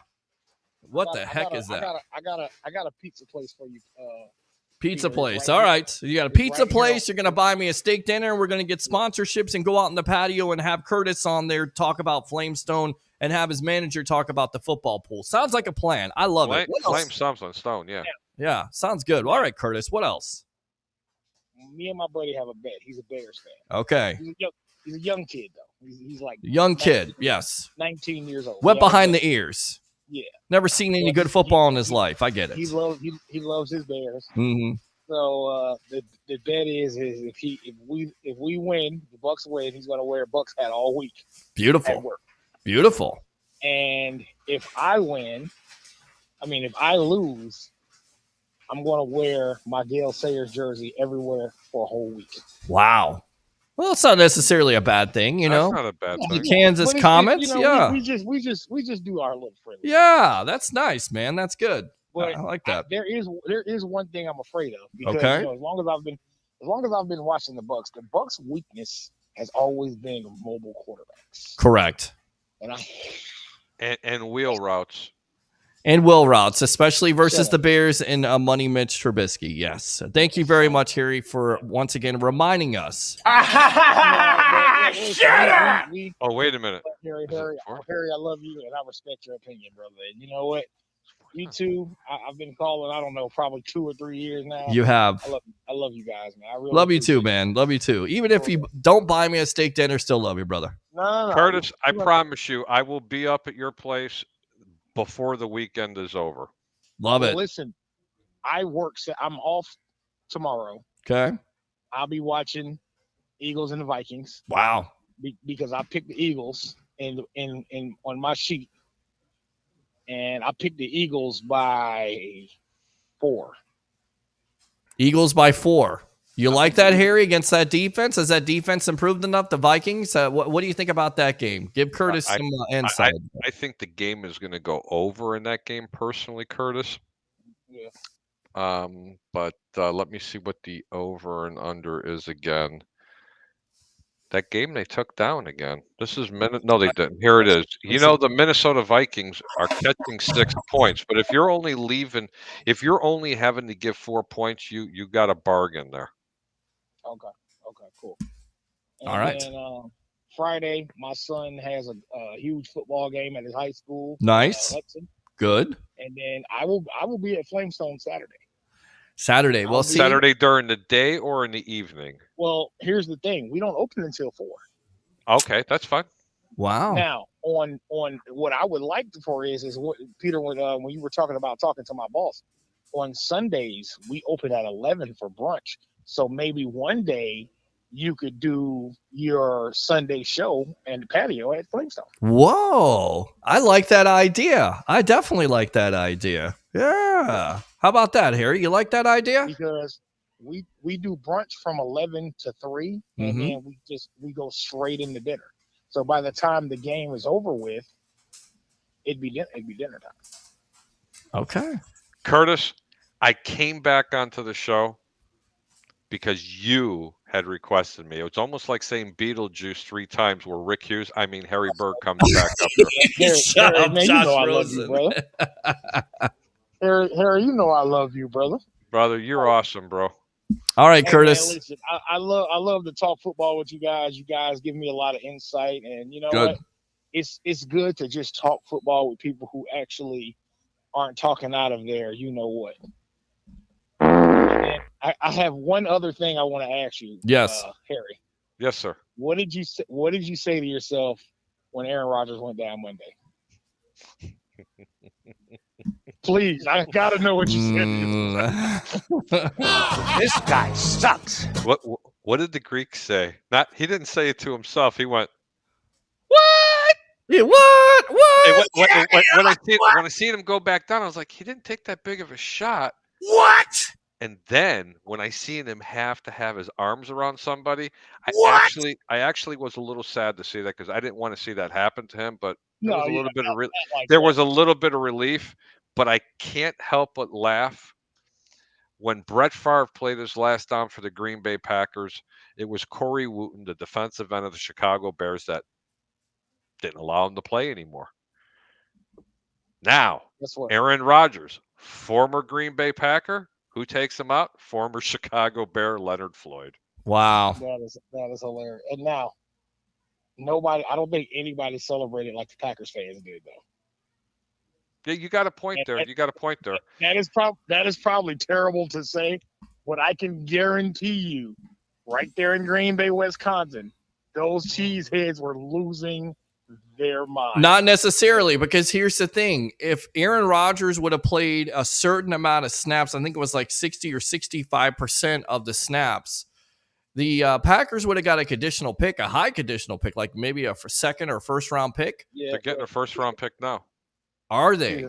I thought that was a conditional pick, bud. Oh, it's first rounder to get. If he would have played 60% of the snaps, he would have gotten a second rounder. Or it might be the other way around. But since I just seen Andrew Davis pull into there and make a couple of comments, I just want him to understand that the lock of the week, and he's going to love it. I know, Andrew, you don't want me to do it, do you? Do you, Andrew? Do it. Do you, Andrew? Do it. I'm waiting for the comment going, please don't do it. Andrew, Do it. Do the it. lock of the week are my New York Giants laying 5.5 points at Arizona. Oh. No way they could lose to Arizona, right? I mean, Andrew hates me. He told me every time I picked his Giants, they've gotten crushed. And here he is. No, they got a second now, and it's conditional that they get a first if he plays 65%. There you go. Leave my Giants alone. You see, look, you can pull it right up. It says, leave my Giants alone. But Pete, hold on, stand by. Go ahead, Curtis. I'm sorry. Travis Faley, Travis of Rocket Sports and Entertainment is on the other line. Go ahead, Curtis. Finish up. I'm going to let him go. But the last thing I'm going to have to say is why Packers fans are so excited is because Aaron Rodgers will not win a Super Bowl this year.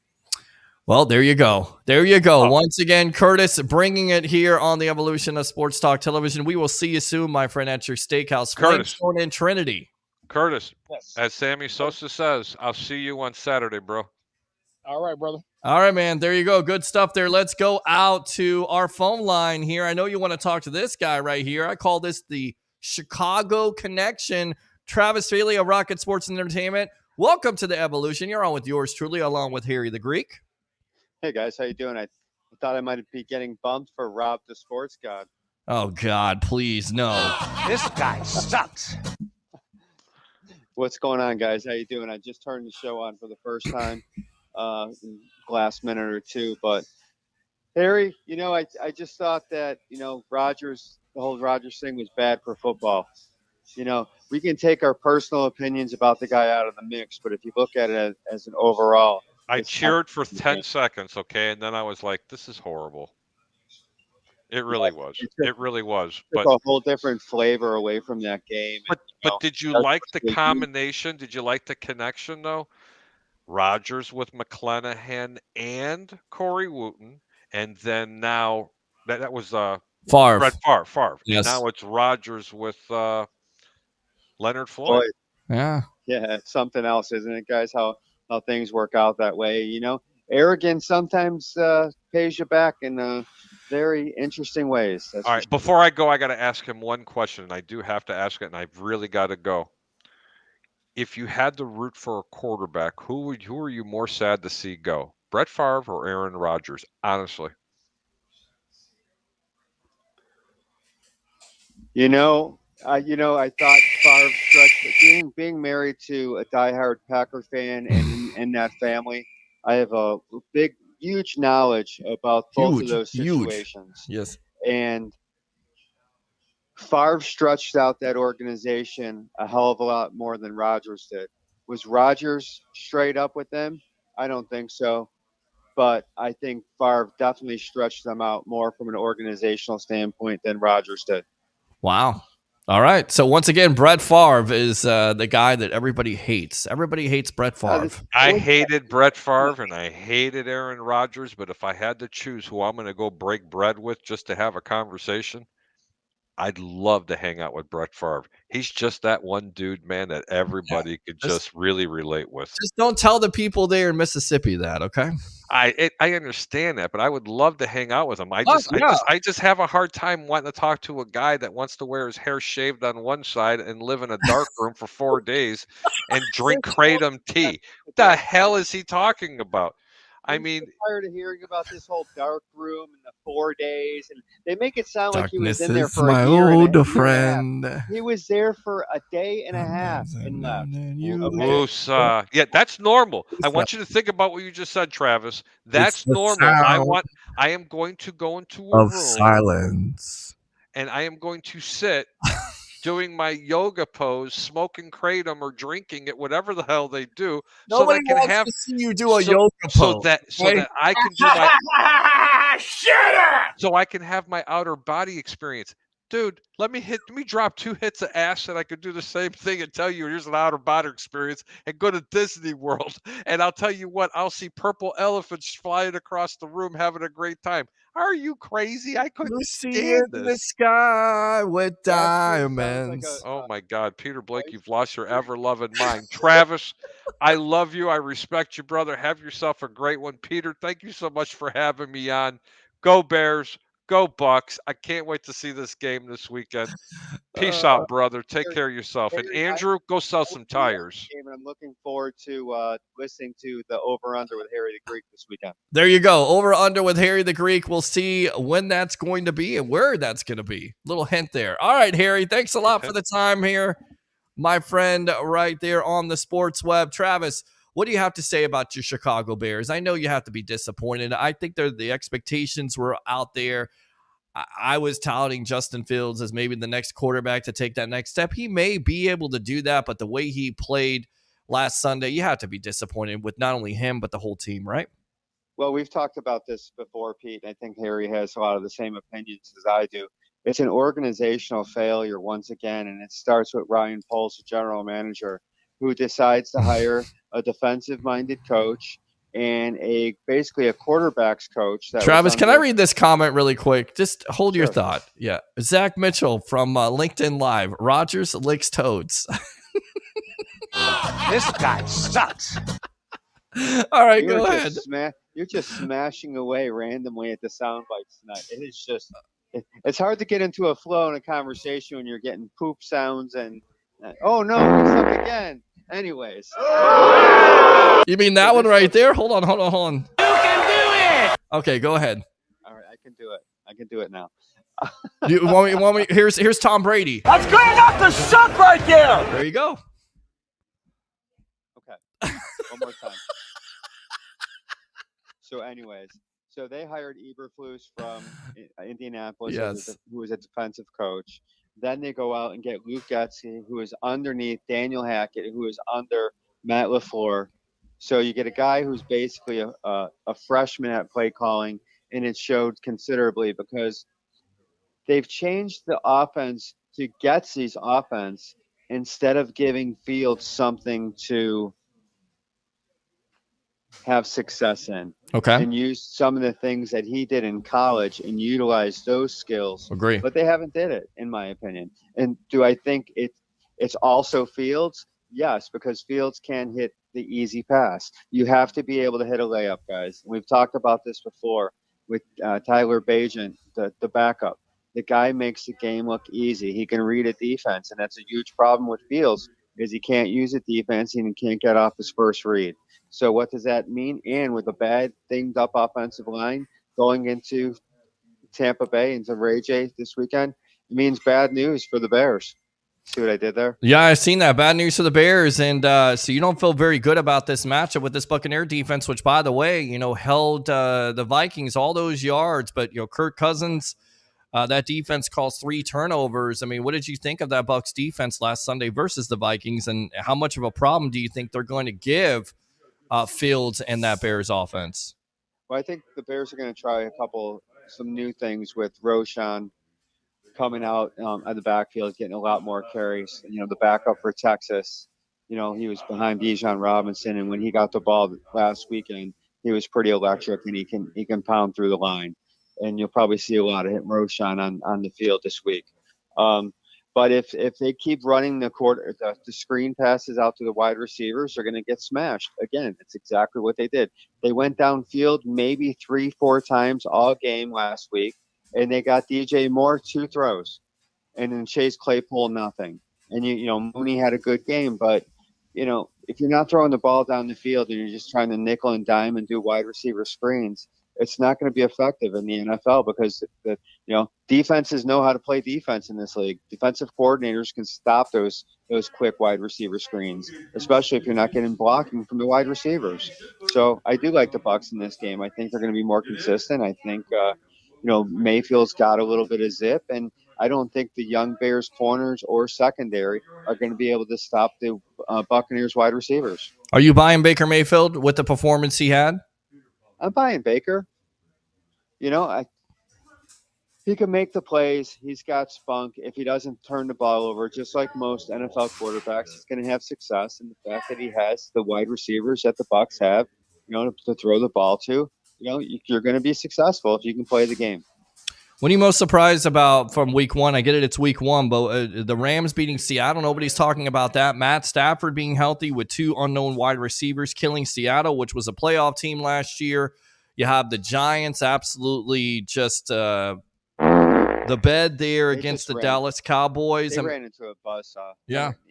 They were having success going down the field, and then it all just fell apart, after the punt and all that. It was just, I was happy that happened to the Giants because it took a little bit of a glare or a little bit of shine off the debacle that was the Bears-Green Bay game. That game wasn't as close as the end score. Wasn't that close at all. They moved the ball up and down the field all game long. Jordan Love, I think, went 7 for 8 and 3rd and long for first downs. Had a fantastic game. Just picked apart the Tampa 2 defense, which I can't stand. We've talked about this before. But sure. Once again, if a quarterback can hit an open guy in a spot like they should be able to do in the NFL, and you're not getting any kind of pressure on the quarterback, you're going to have a field day. And that was Jordan Love with basically his first true professional start after Rodgers goes away and he could be the focus. And they tore up the Tampa 2. They definitely tore up the Tampa 2. Good stuff, Travis Faley. Anything else here on the evolution of sports talk television, my friend? What San Francisco did up in Pittsburgh was a little bit of a surprise. Right. They really came out strong. And the biggest takeaway is the fact that Allen, Mahomes, Burrow, Herbert all lost on opening weekend. Wow. I mean, that's a great point. Remember that, Pete. Yeah. Remember that, Pete. Hot take. Travis's hot take right there. Is it ever going to happen again while those 4 quarterbacks are playing at a high level in this league? I don't think it happens again. I don't know if it happens again, but I tell you right now, Josh Allen, Madden curse, he's definitely got to get the turnover situation worked out because that is going to cost that team. And I'm telling you right now, I feel like there's something that's going to happen between him and Stephon Diggs if they continue to lose and he's a part of it. I don't know why. I just think there's some carryover from that offseason. Just saying. I don't know. Ever since they lost Dable, Josh Allen doesn't really have anybody to look over his shoulder at. He's running the show. You saw it in the third quarter when he decided to try to jump over 3 defenders and got smashed. Yeah. You can't do that as a starting Pro Bowl quarterback. You got to get down and save yourself for the next down, for the next drive. Zach Wilson, you believe in him with the Jets? We're on the phone here with Travis Faley, a Rocket Sports and Entertainment, my Around the NFL correspondent, as we were about to talk turnbuckle talk, but we're going to talk football here. Zach Wilson, you're believing in him as a starting quarterback for the Jets, or should they go out there and seek others like a Carson Wentz, possibly a Jameis Winston? Even a Nick Foles has been talked about. What do you say? Well, you got to bring somebody in, Pete. And my faith and belief in Zach is about as strong as you never using those sound bites again. Yeah, that's probably not going to happen. So there you go. That's good stuff. I like my sound bites, damn it. I like them. Yeah, baby. Yeah. I don't get a chance to always use them. I'm on the JP Peterson show 5 days a week, and he looks at me sometimes. He goes, "You had to do that, didn't you?" I'm like, "Yeah, I had to. At least one sound bite a show." I mean, he's trying to make all these sounds and do all these voices, and this is the reason why I got this in the first place. Come on. Well, I love it. I'm just busting. I know you do. But, I know you do, brother. I'm looking love forward you, brother. to USF going up against Alabama. Let's hope they can keep it semi-close for a half. But, please, because it'll be a good post game. It'll be a good post game show that we're doing live from the press box there at the red corner with yours truly, along with the legend himself, Leo Haggerty. It'll be nice if USF would compete because it looks good for Alex Golish. If not, then you're saying, is this the right coach? That's unfair. But Alabama is a top program. I mean, that kind of is, your measuring stick, right? Well, Pete, if they can keep it under, lose the game under 28, I think it's basically a success. But, Ray J is going to be rocking this weekend. And keep an eye on that turf, guys. Keep an eye on the grass at Ray J. They play at 3:30. USF plays at 3:30, and then Buccaneers Bears 1 p.m. on Sunday. So it's going to be hot as balls, my friend. Hot as balls. It will be, and hopefully the sports talk show here on the Evolution will be as hot or hotter. Thanks a lot for your time here, Mr. Travis Faley of Rocket Sports and Entertainment, my friend. All right. Absolutely. And check out Rocket Sports Entertainment. We got Godsmack coverage. We got all rock and metal coverage up there right now. We'll have USF. We'll have pictures from the Buccaneers Bears game on Sunday. So check it out, Rocket Sports Entertainment. What was God's? Love the show. Yeah, man. Thanks a lot. What's Godsmack like to see live? Because I love I love the band. I love some of the songs from the past. I mean, what's it like? Are they still as good as they were 15 years ago? As good, if not better. You know, Sully Erna, who's the heart and soul of that band, they're just amazing songwriters. They bring the pyro and they never let you down, Pete. Never let you down live. Nice. I got to go see them live. All right, my friend. Thanks a lot for the time here on the Evolution of Sports Talk Television. All right. Absolutely. See you this weekend, brother. See you this weekend. There you go. And we will be live this weekend, of course, for USF versus Bama. I tell you what, let's take a quick break. We'll pay some bills as I feel like I'm on the radio again here on the Sports Web Live on I Love St. Pete, the hub, Amped Up Sports, and Bucs Life.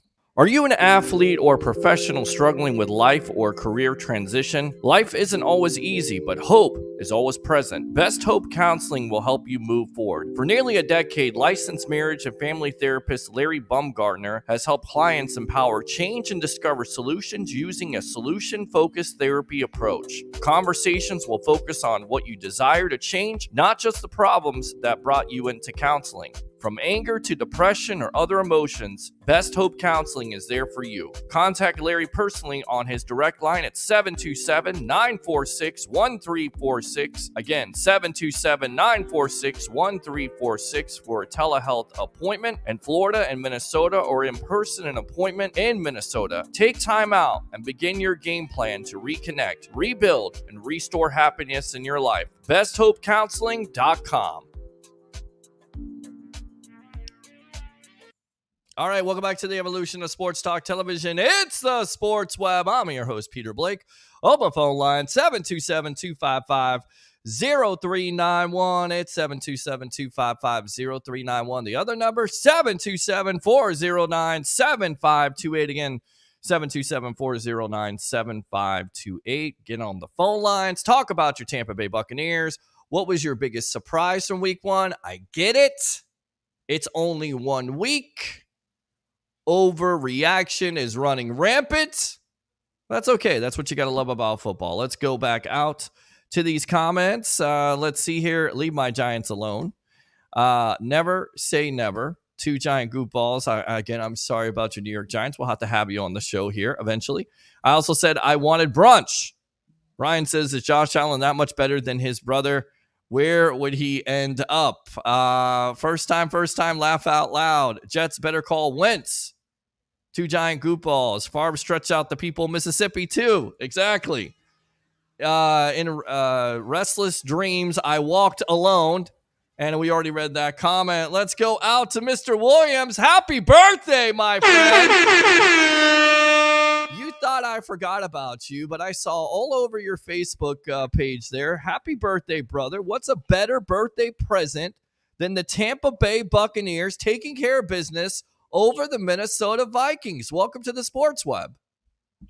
Hey, man, my defense looks real good. Okay. Hold on a minute. Hold on. What's going on here, Mr. Williams? You usually come to the mic. You're usually stronger. Are you all partied out from your birthday? You got to bring this tonight, man. Come on. Speak up. Hold up. Yeah, talk to me a little bit here. All right. Hello. Yeah, how was the birthday, first and foremost? First of all, I thank God for my kids, man. And awesome, man. Awesome. You know that they got 51 years with me. You're a good man. You're a good man. I've seen that. I love that. Give me many, many more. Yeah. But like I say, Tampa, yeah, we pulled it out. Okay. Mike Evans. Okay.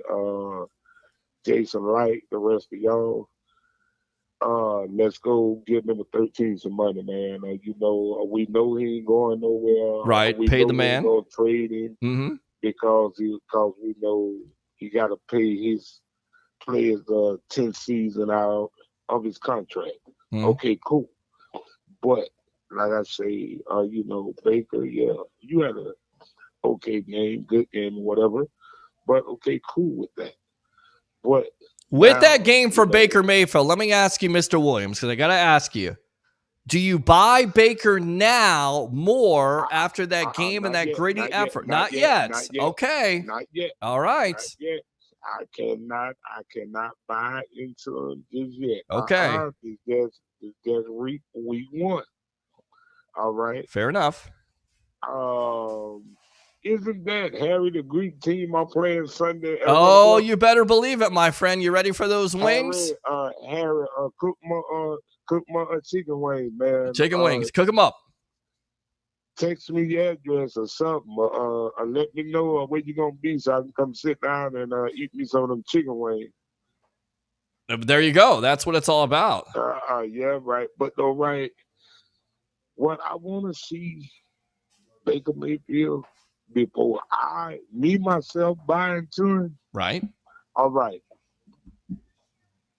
Let's win and let's light up Raymond James scoreboard. Okay. So you got to see more points and you got to see more wins. Yeah, so if they beat Chicago by say 10 to 15 points, you're buying Baker. Yeah, man. Because you got enough talent out there to do it. Okay. You got enough talent out there to do it. Mm-hmm. And also, we got a primetime game coming up against Philly. You do. Monday Night Football. Bump, bump, bump, bump. Bump, bump, bump, bump, bump. On a game that's already pretty much sold out. Yes, absolutely. Rondé Barber night, where they honor him at halftime. Yes. Yeah, that's Rondé Barber. It is. Come correct. on, man. Let's sell out a primetime game. Absolutely. And show me that you can at least attempt to beat New Orleans this year. Well, yeah. I mean, that's the big thing. That's a lot of that's on a lot of Bucs fans' minds. It's not only Philadelphia, but it's also the Saints. This one game, yes. This one game is good, right? But like I say, we can't put all this pressure on my defense. Well, I think the defense can handle it, and I think that's the most exciting aspect of this team. But though, I'm not trying to jinx them. Okay. But I know my guys. Some of my guys will go down. Mm-hmm. And come on, man. We need for the offense to start out fast. I agree. I completely agree. And you can't afford to have the start that you had last week. Past couple of years, yes, my offense been starting out slow. Mm. And we also been playing a lot of comeback games. Come on, man. Come on, man. That's right. Come on, let's go. Let's go! As Tom Brady would say, let's go. All right, Mr. Williams, happy birthday. Hey, man, yes. Man, what's up with my orange shirt, man? You ain't even seen my orange shirt, man. What's up? I don't know, man. I got to work on that. I got to get myself a creamsicle shirt. So we'll work on it together, my friend. Orange shirt, man. Yeah, okay. Hey, all right. Harry. Well, Harry's the one that's going to buy all that. He's going to buy your creamsicle shirt. He's going to make you wings. He's going to buy everything your little heart desires. He's the money man. You can keep the creamsicle shirt. Yeah. Just cook the chicken wings. Cook the chicken wings. How do you like those chicken wings? You like them saucy? You like them with some sauce? What do you like? You like blue cheese and celery, or are you a ranch guy? Yeah, which one? Blue cheese. Blue cheese. Yeah, there you go. Blue cheese and celery. All right. You like them saucy, or you like them a little dry? What do you like them? No, right. There's a little bit of crispy with the blue cheese. Oh, yeah. That sounds good. Yeah, that's the only way Bucs fans eat. There you go. It sounds delicious to me, my friend. You're making me hungry. Yeah, man. Hey, man. Hey, Harry. Man, I love you guys, man, and you guys doing a great job. Thank you. Hey, man. We're gonna see how the rest of these games play out, but all right. Like I say, put me on top of the South, and I may be sold on you. But right now, week one, I ain't sold on you. You ain't sold on me yet. Okay, I can appreciate that and respect that, Mr. Williams. Thanks a lot for the call. My defense. Yes. Hey, your defense. Ready to go. I love everything about my defense. Vita Vea. Yeah.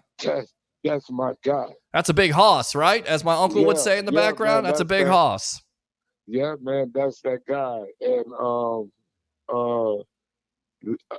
Levante Davis, hey man, I really appreciate him coming back. I appreciate him coming back because I don't know if you've seen the way they started clapping when he went down in that game, yeah, right? they weren't playing. They didn't have the same defense. That's for sure, my friend. Yeah, definitely not. I'm saying that. That them Minnesota Vikings fans and get live 45 with 12 tackles, man. He was everywhere. He was a man among boys. Yes, it was awesome. Now you see 45 and kept his mouth closed. Now. Yes, he did. He's ready to play ball. He's ready to play ball and earn that next contract. Mr. Williams, thanks a lot for the call as always, brother. Hey, man, I number love. Yeah, I appreciate all of the birthday love you guys gave me, man. Yes. Hey, Harry. See you Sunday, man. See you Sunday. Get those wings ready. All right. Good stuff, Mr. Williams, right there. Let me go back out to the comments. Zach Mitchell says, I have Bucs and Packers money line this Sunday. I think that's a smart bet, my friend. Yeah. Pete, you're a beauty, man. I appreciate you as always. Good man right there. Open phone lines if you want to talk about your Tampa Bay Buccaneers. 727 255-0391. It's 727-255-0391. The other number, in case you can't get through. How could I forget my number? There's so many things on my mind, so many numbers and everything like that. 727-409-7528. Again, 727-409-7528. We were supposed to have Ralph Williams tonight for Turnbuckle Talk, but we'll talk about some WWE action, AEW. Of course, the big story of the day, WWE is coming to Tampa Bay in January 2024 Tampa Bay will host the 37th Royal Rumble on Saturday, January 27th at Tropicana Field. How do you feel about that, huh? How do you like that? Are you a wrestling fan like I am? You have to be. You're still watching this show. If you're not, you could say you're not. But the Royal Rumble is one of the greatest pay-per-views out there, period. In fact, I would actually say it most likely could be better than WrestleMania. You know why? Because you have that Royal Rumble, you have about 31 or 32 participants, and you're not sure who's coming in at any point, at any time. Who's going to win it? Who's your pick? Well, we'll know because they are coming here January 27th at Tropicana Field. Of course, Monday, January 29th. Monday Night Raw at Amalie Arena. Now, when asked about getting CM Punk back, this is what Nick Khan had to say about that. Listen, we only have respect for Phil. We appreciate his run here. We appreciate what he did and tried to do with UFC, of course, now together with Endeavor. So how is that going to work out? Vince McMahon no longer in charge, if you will. Triple H still running the creative, but somebody else is running all of it. How is that going to work out? You're a WWE fan. You're a UFC fan. Are you excited about that collaboration? Collaborate and listen, right? Vanilla Ice was just in town the other night. What do you think about that collaboration between those two entities? Multi-billion-dollar entities. What Khan has to say about CM Punk. We appreciate his run here. We appreciate what he did and tried to do with UFC. Not many people can actually get in there and do what he did. So we have respect for Phil. We wish him nothing but the best. Of course, Punk's contract was terminated by AEW following a physical backstage incident that took place at All In. By the way, you cannot attack your boss, whether you hate him or not. You can't do it. I don't care how mad my bosses make me because I have bosses I have to always answer to. I've had bosses I have to answer to in life. Whether it's a physical confrontation or a verbal confrontation, you can't do it. What do you think, WWE fans? Would you like CM Punk back in WWE? He doesn't say no. When he's asked about it, he doesn't say, we're not going to have CM Punk back. You know why? Because there's money that can be made. That's why. Because people want to see that match with Seth Rollins.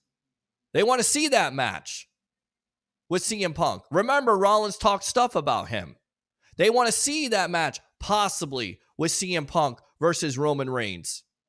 Maybe Cody Rhodes. Think about all the money you can make. Here comes the money. That's what it's all about, the money. Can you make some money with Phil Brooks, a.k.a. CM Punk? Of course you can.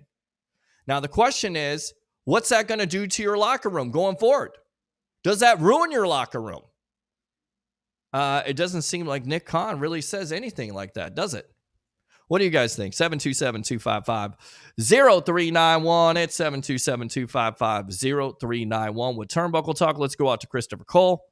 He says that the Bucs defense stays healthy, they'll win a lot of games. I agree with you, Christopher Cole. Oh, yeah! As always, on point, coming strong to the mic. I agree with you. I mean, look, if your defense can get after the passer consistently and cause 2 to 3 turnovers a game, and then on top of it, you can score points on pick sixes, you can put your offense in a situation where they don't necessarily have to have a long field.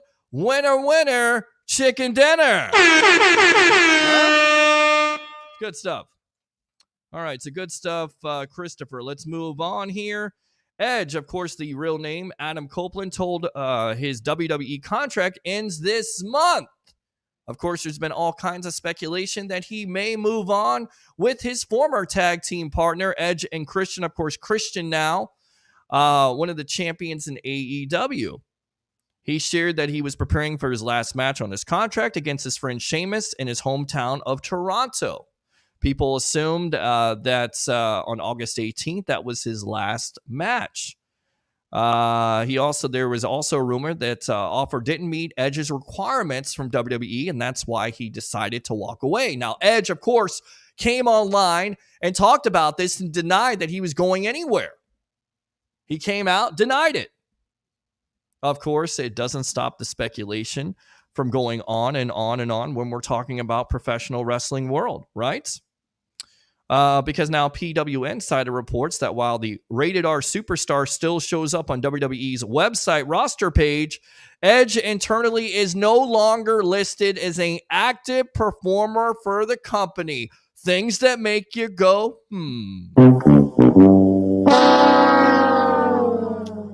Interesting. He's not completely off the books, though. In an update to the original story, the site now says he's been moved to a different section of the internal roster. Copeland is no longer listed internally on either the Raw or SmackDown roster. Instead, we are told Edge is now listed in what we are described as a miscellaneous talent. The Rated R Superstar, the Hall of Famer, the guy that somewhat changed the game with rivalries versus Randy Orton and John Cena. And, of course, forming one of the greatest tag teams of all time with Edge and Christian. Tables, ladders, and chairs at WrestleMania. And he's on a miscellaneous talent list for personalities.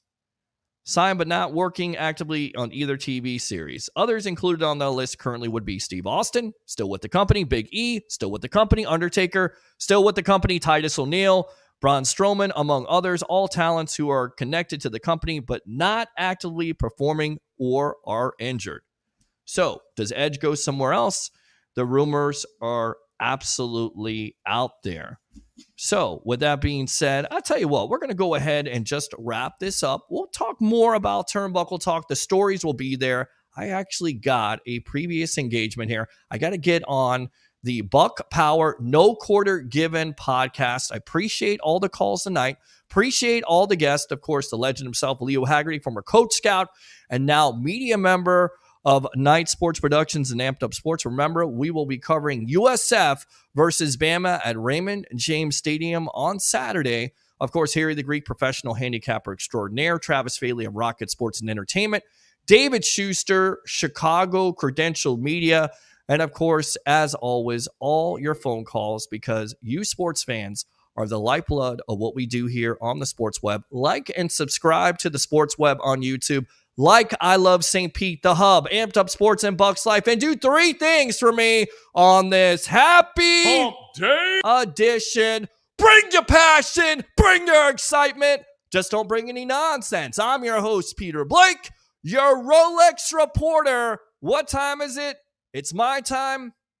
And for Tampa Bay sports fans, and of course, fans of the sports web, it's your time. Stay tuned tomorrow. There could be a big announcement on Facebook. Have a great night. That's a little teaser.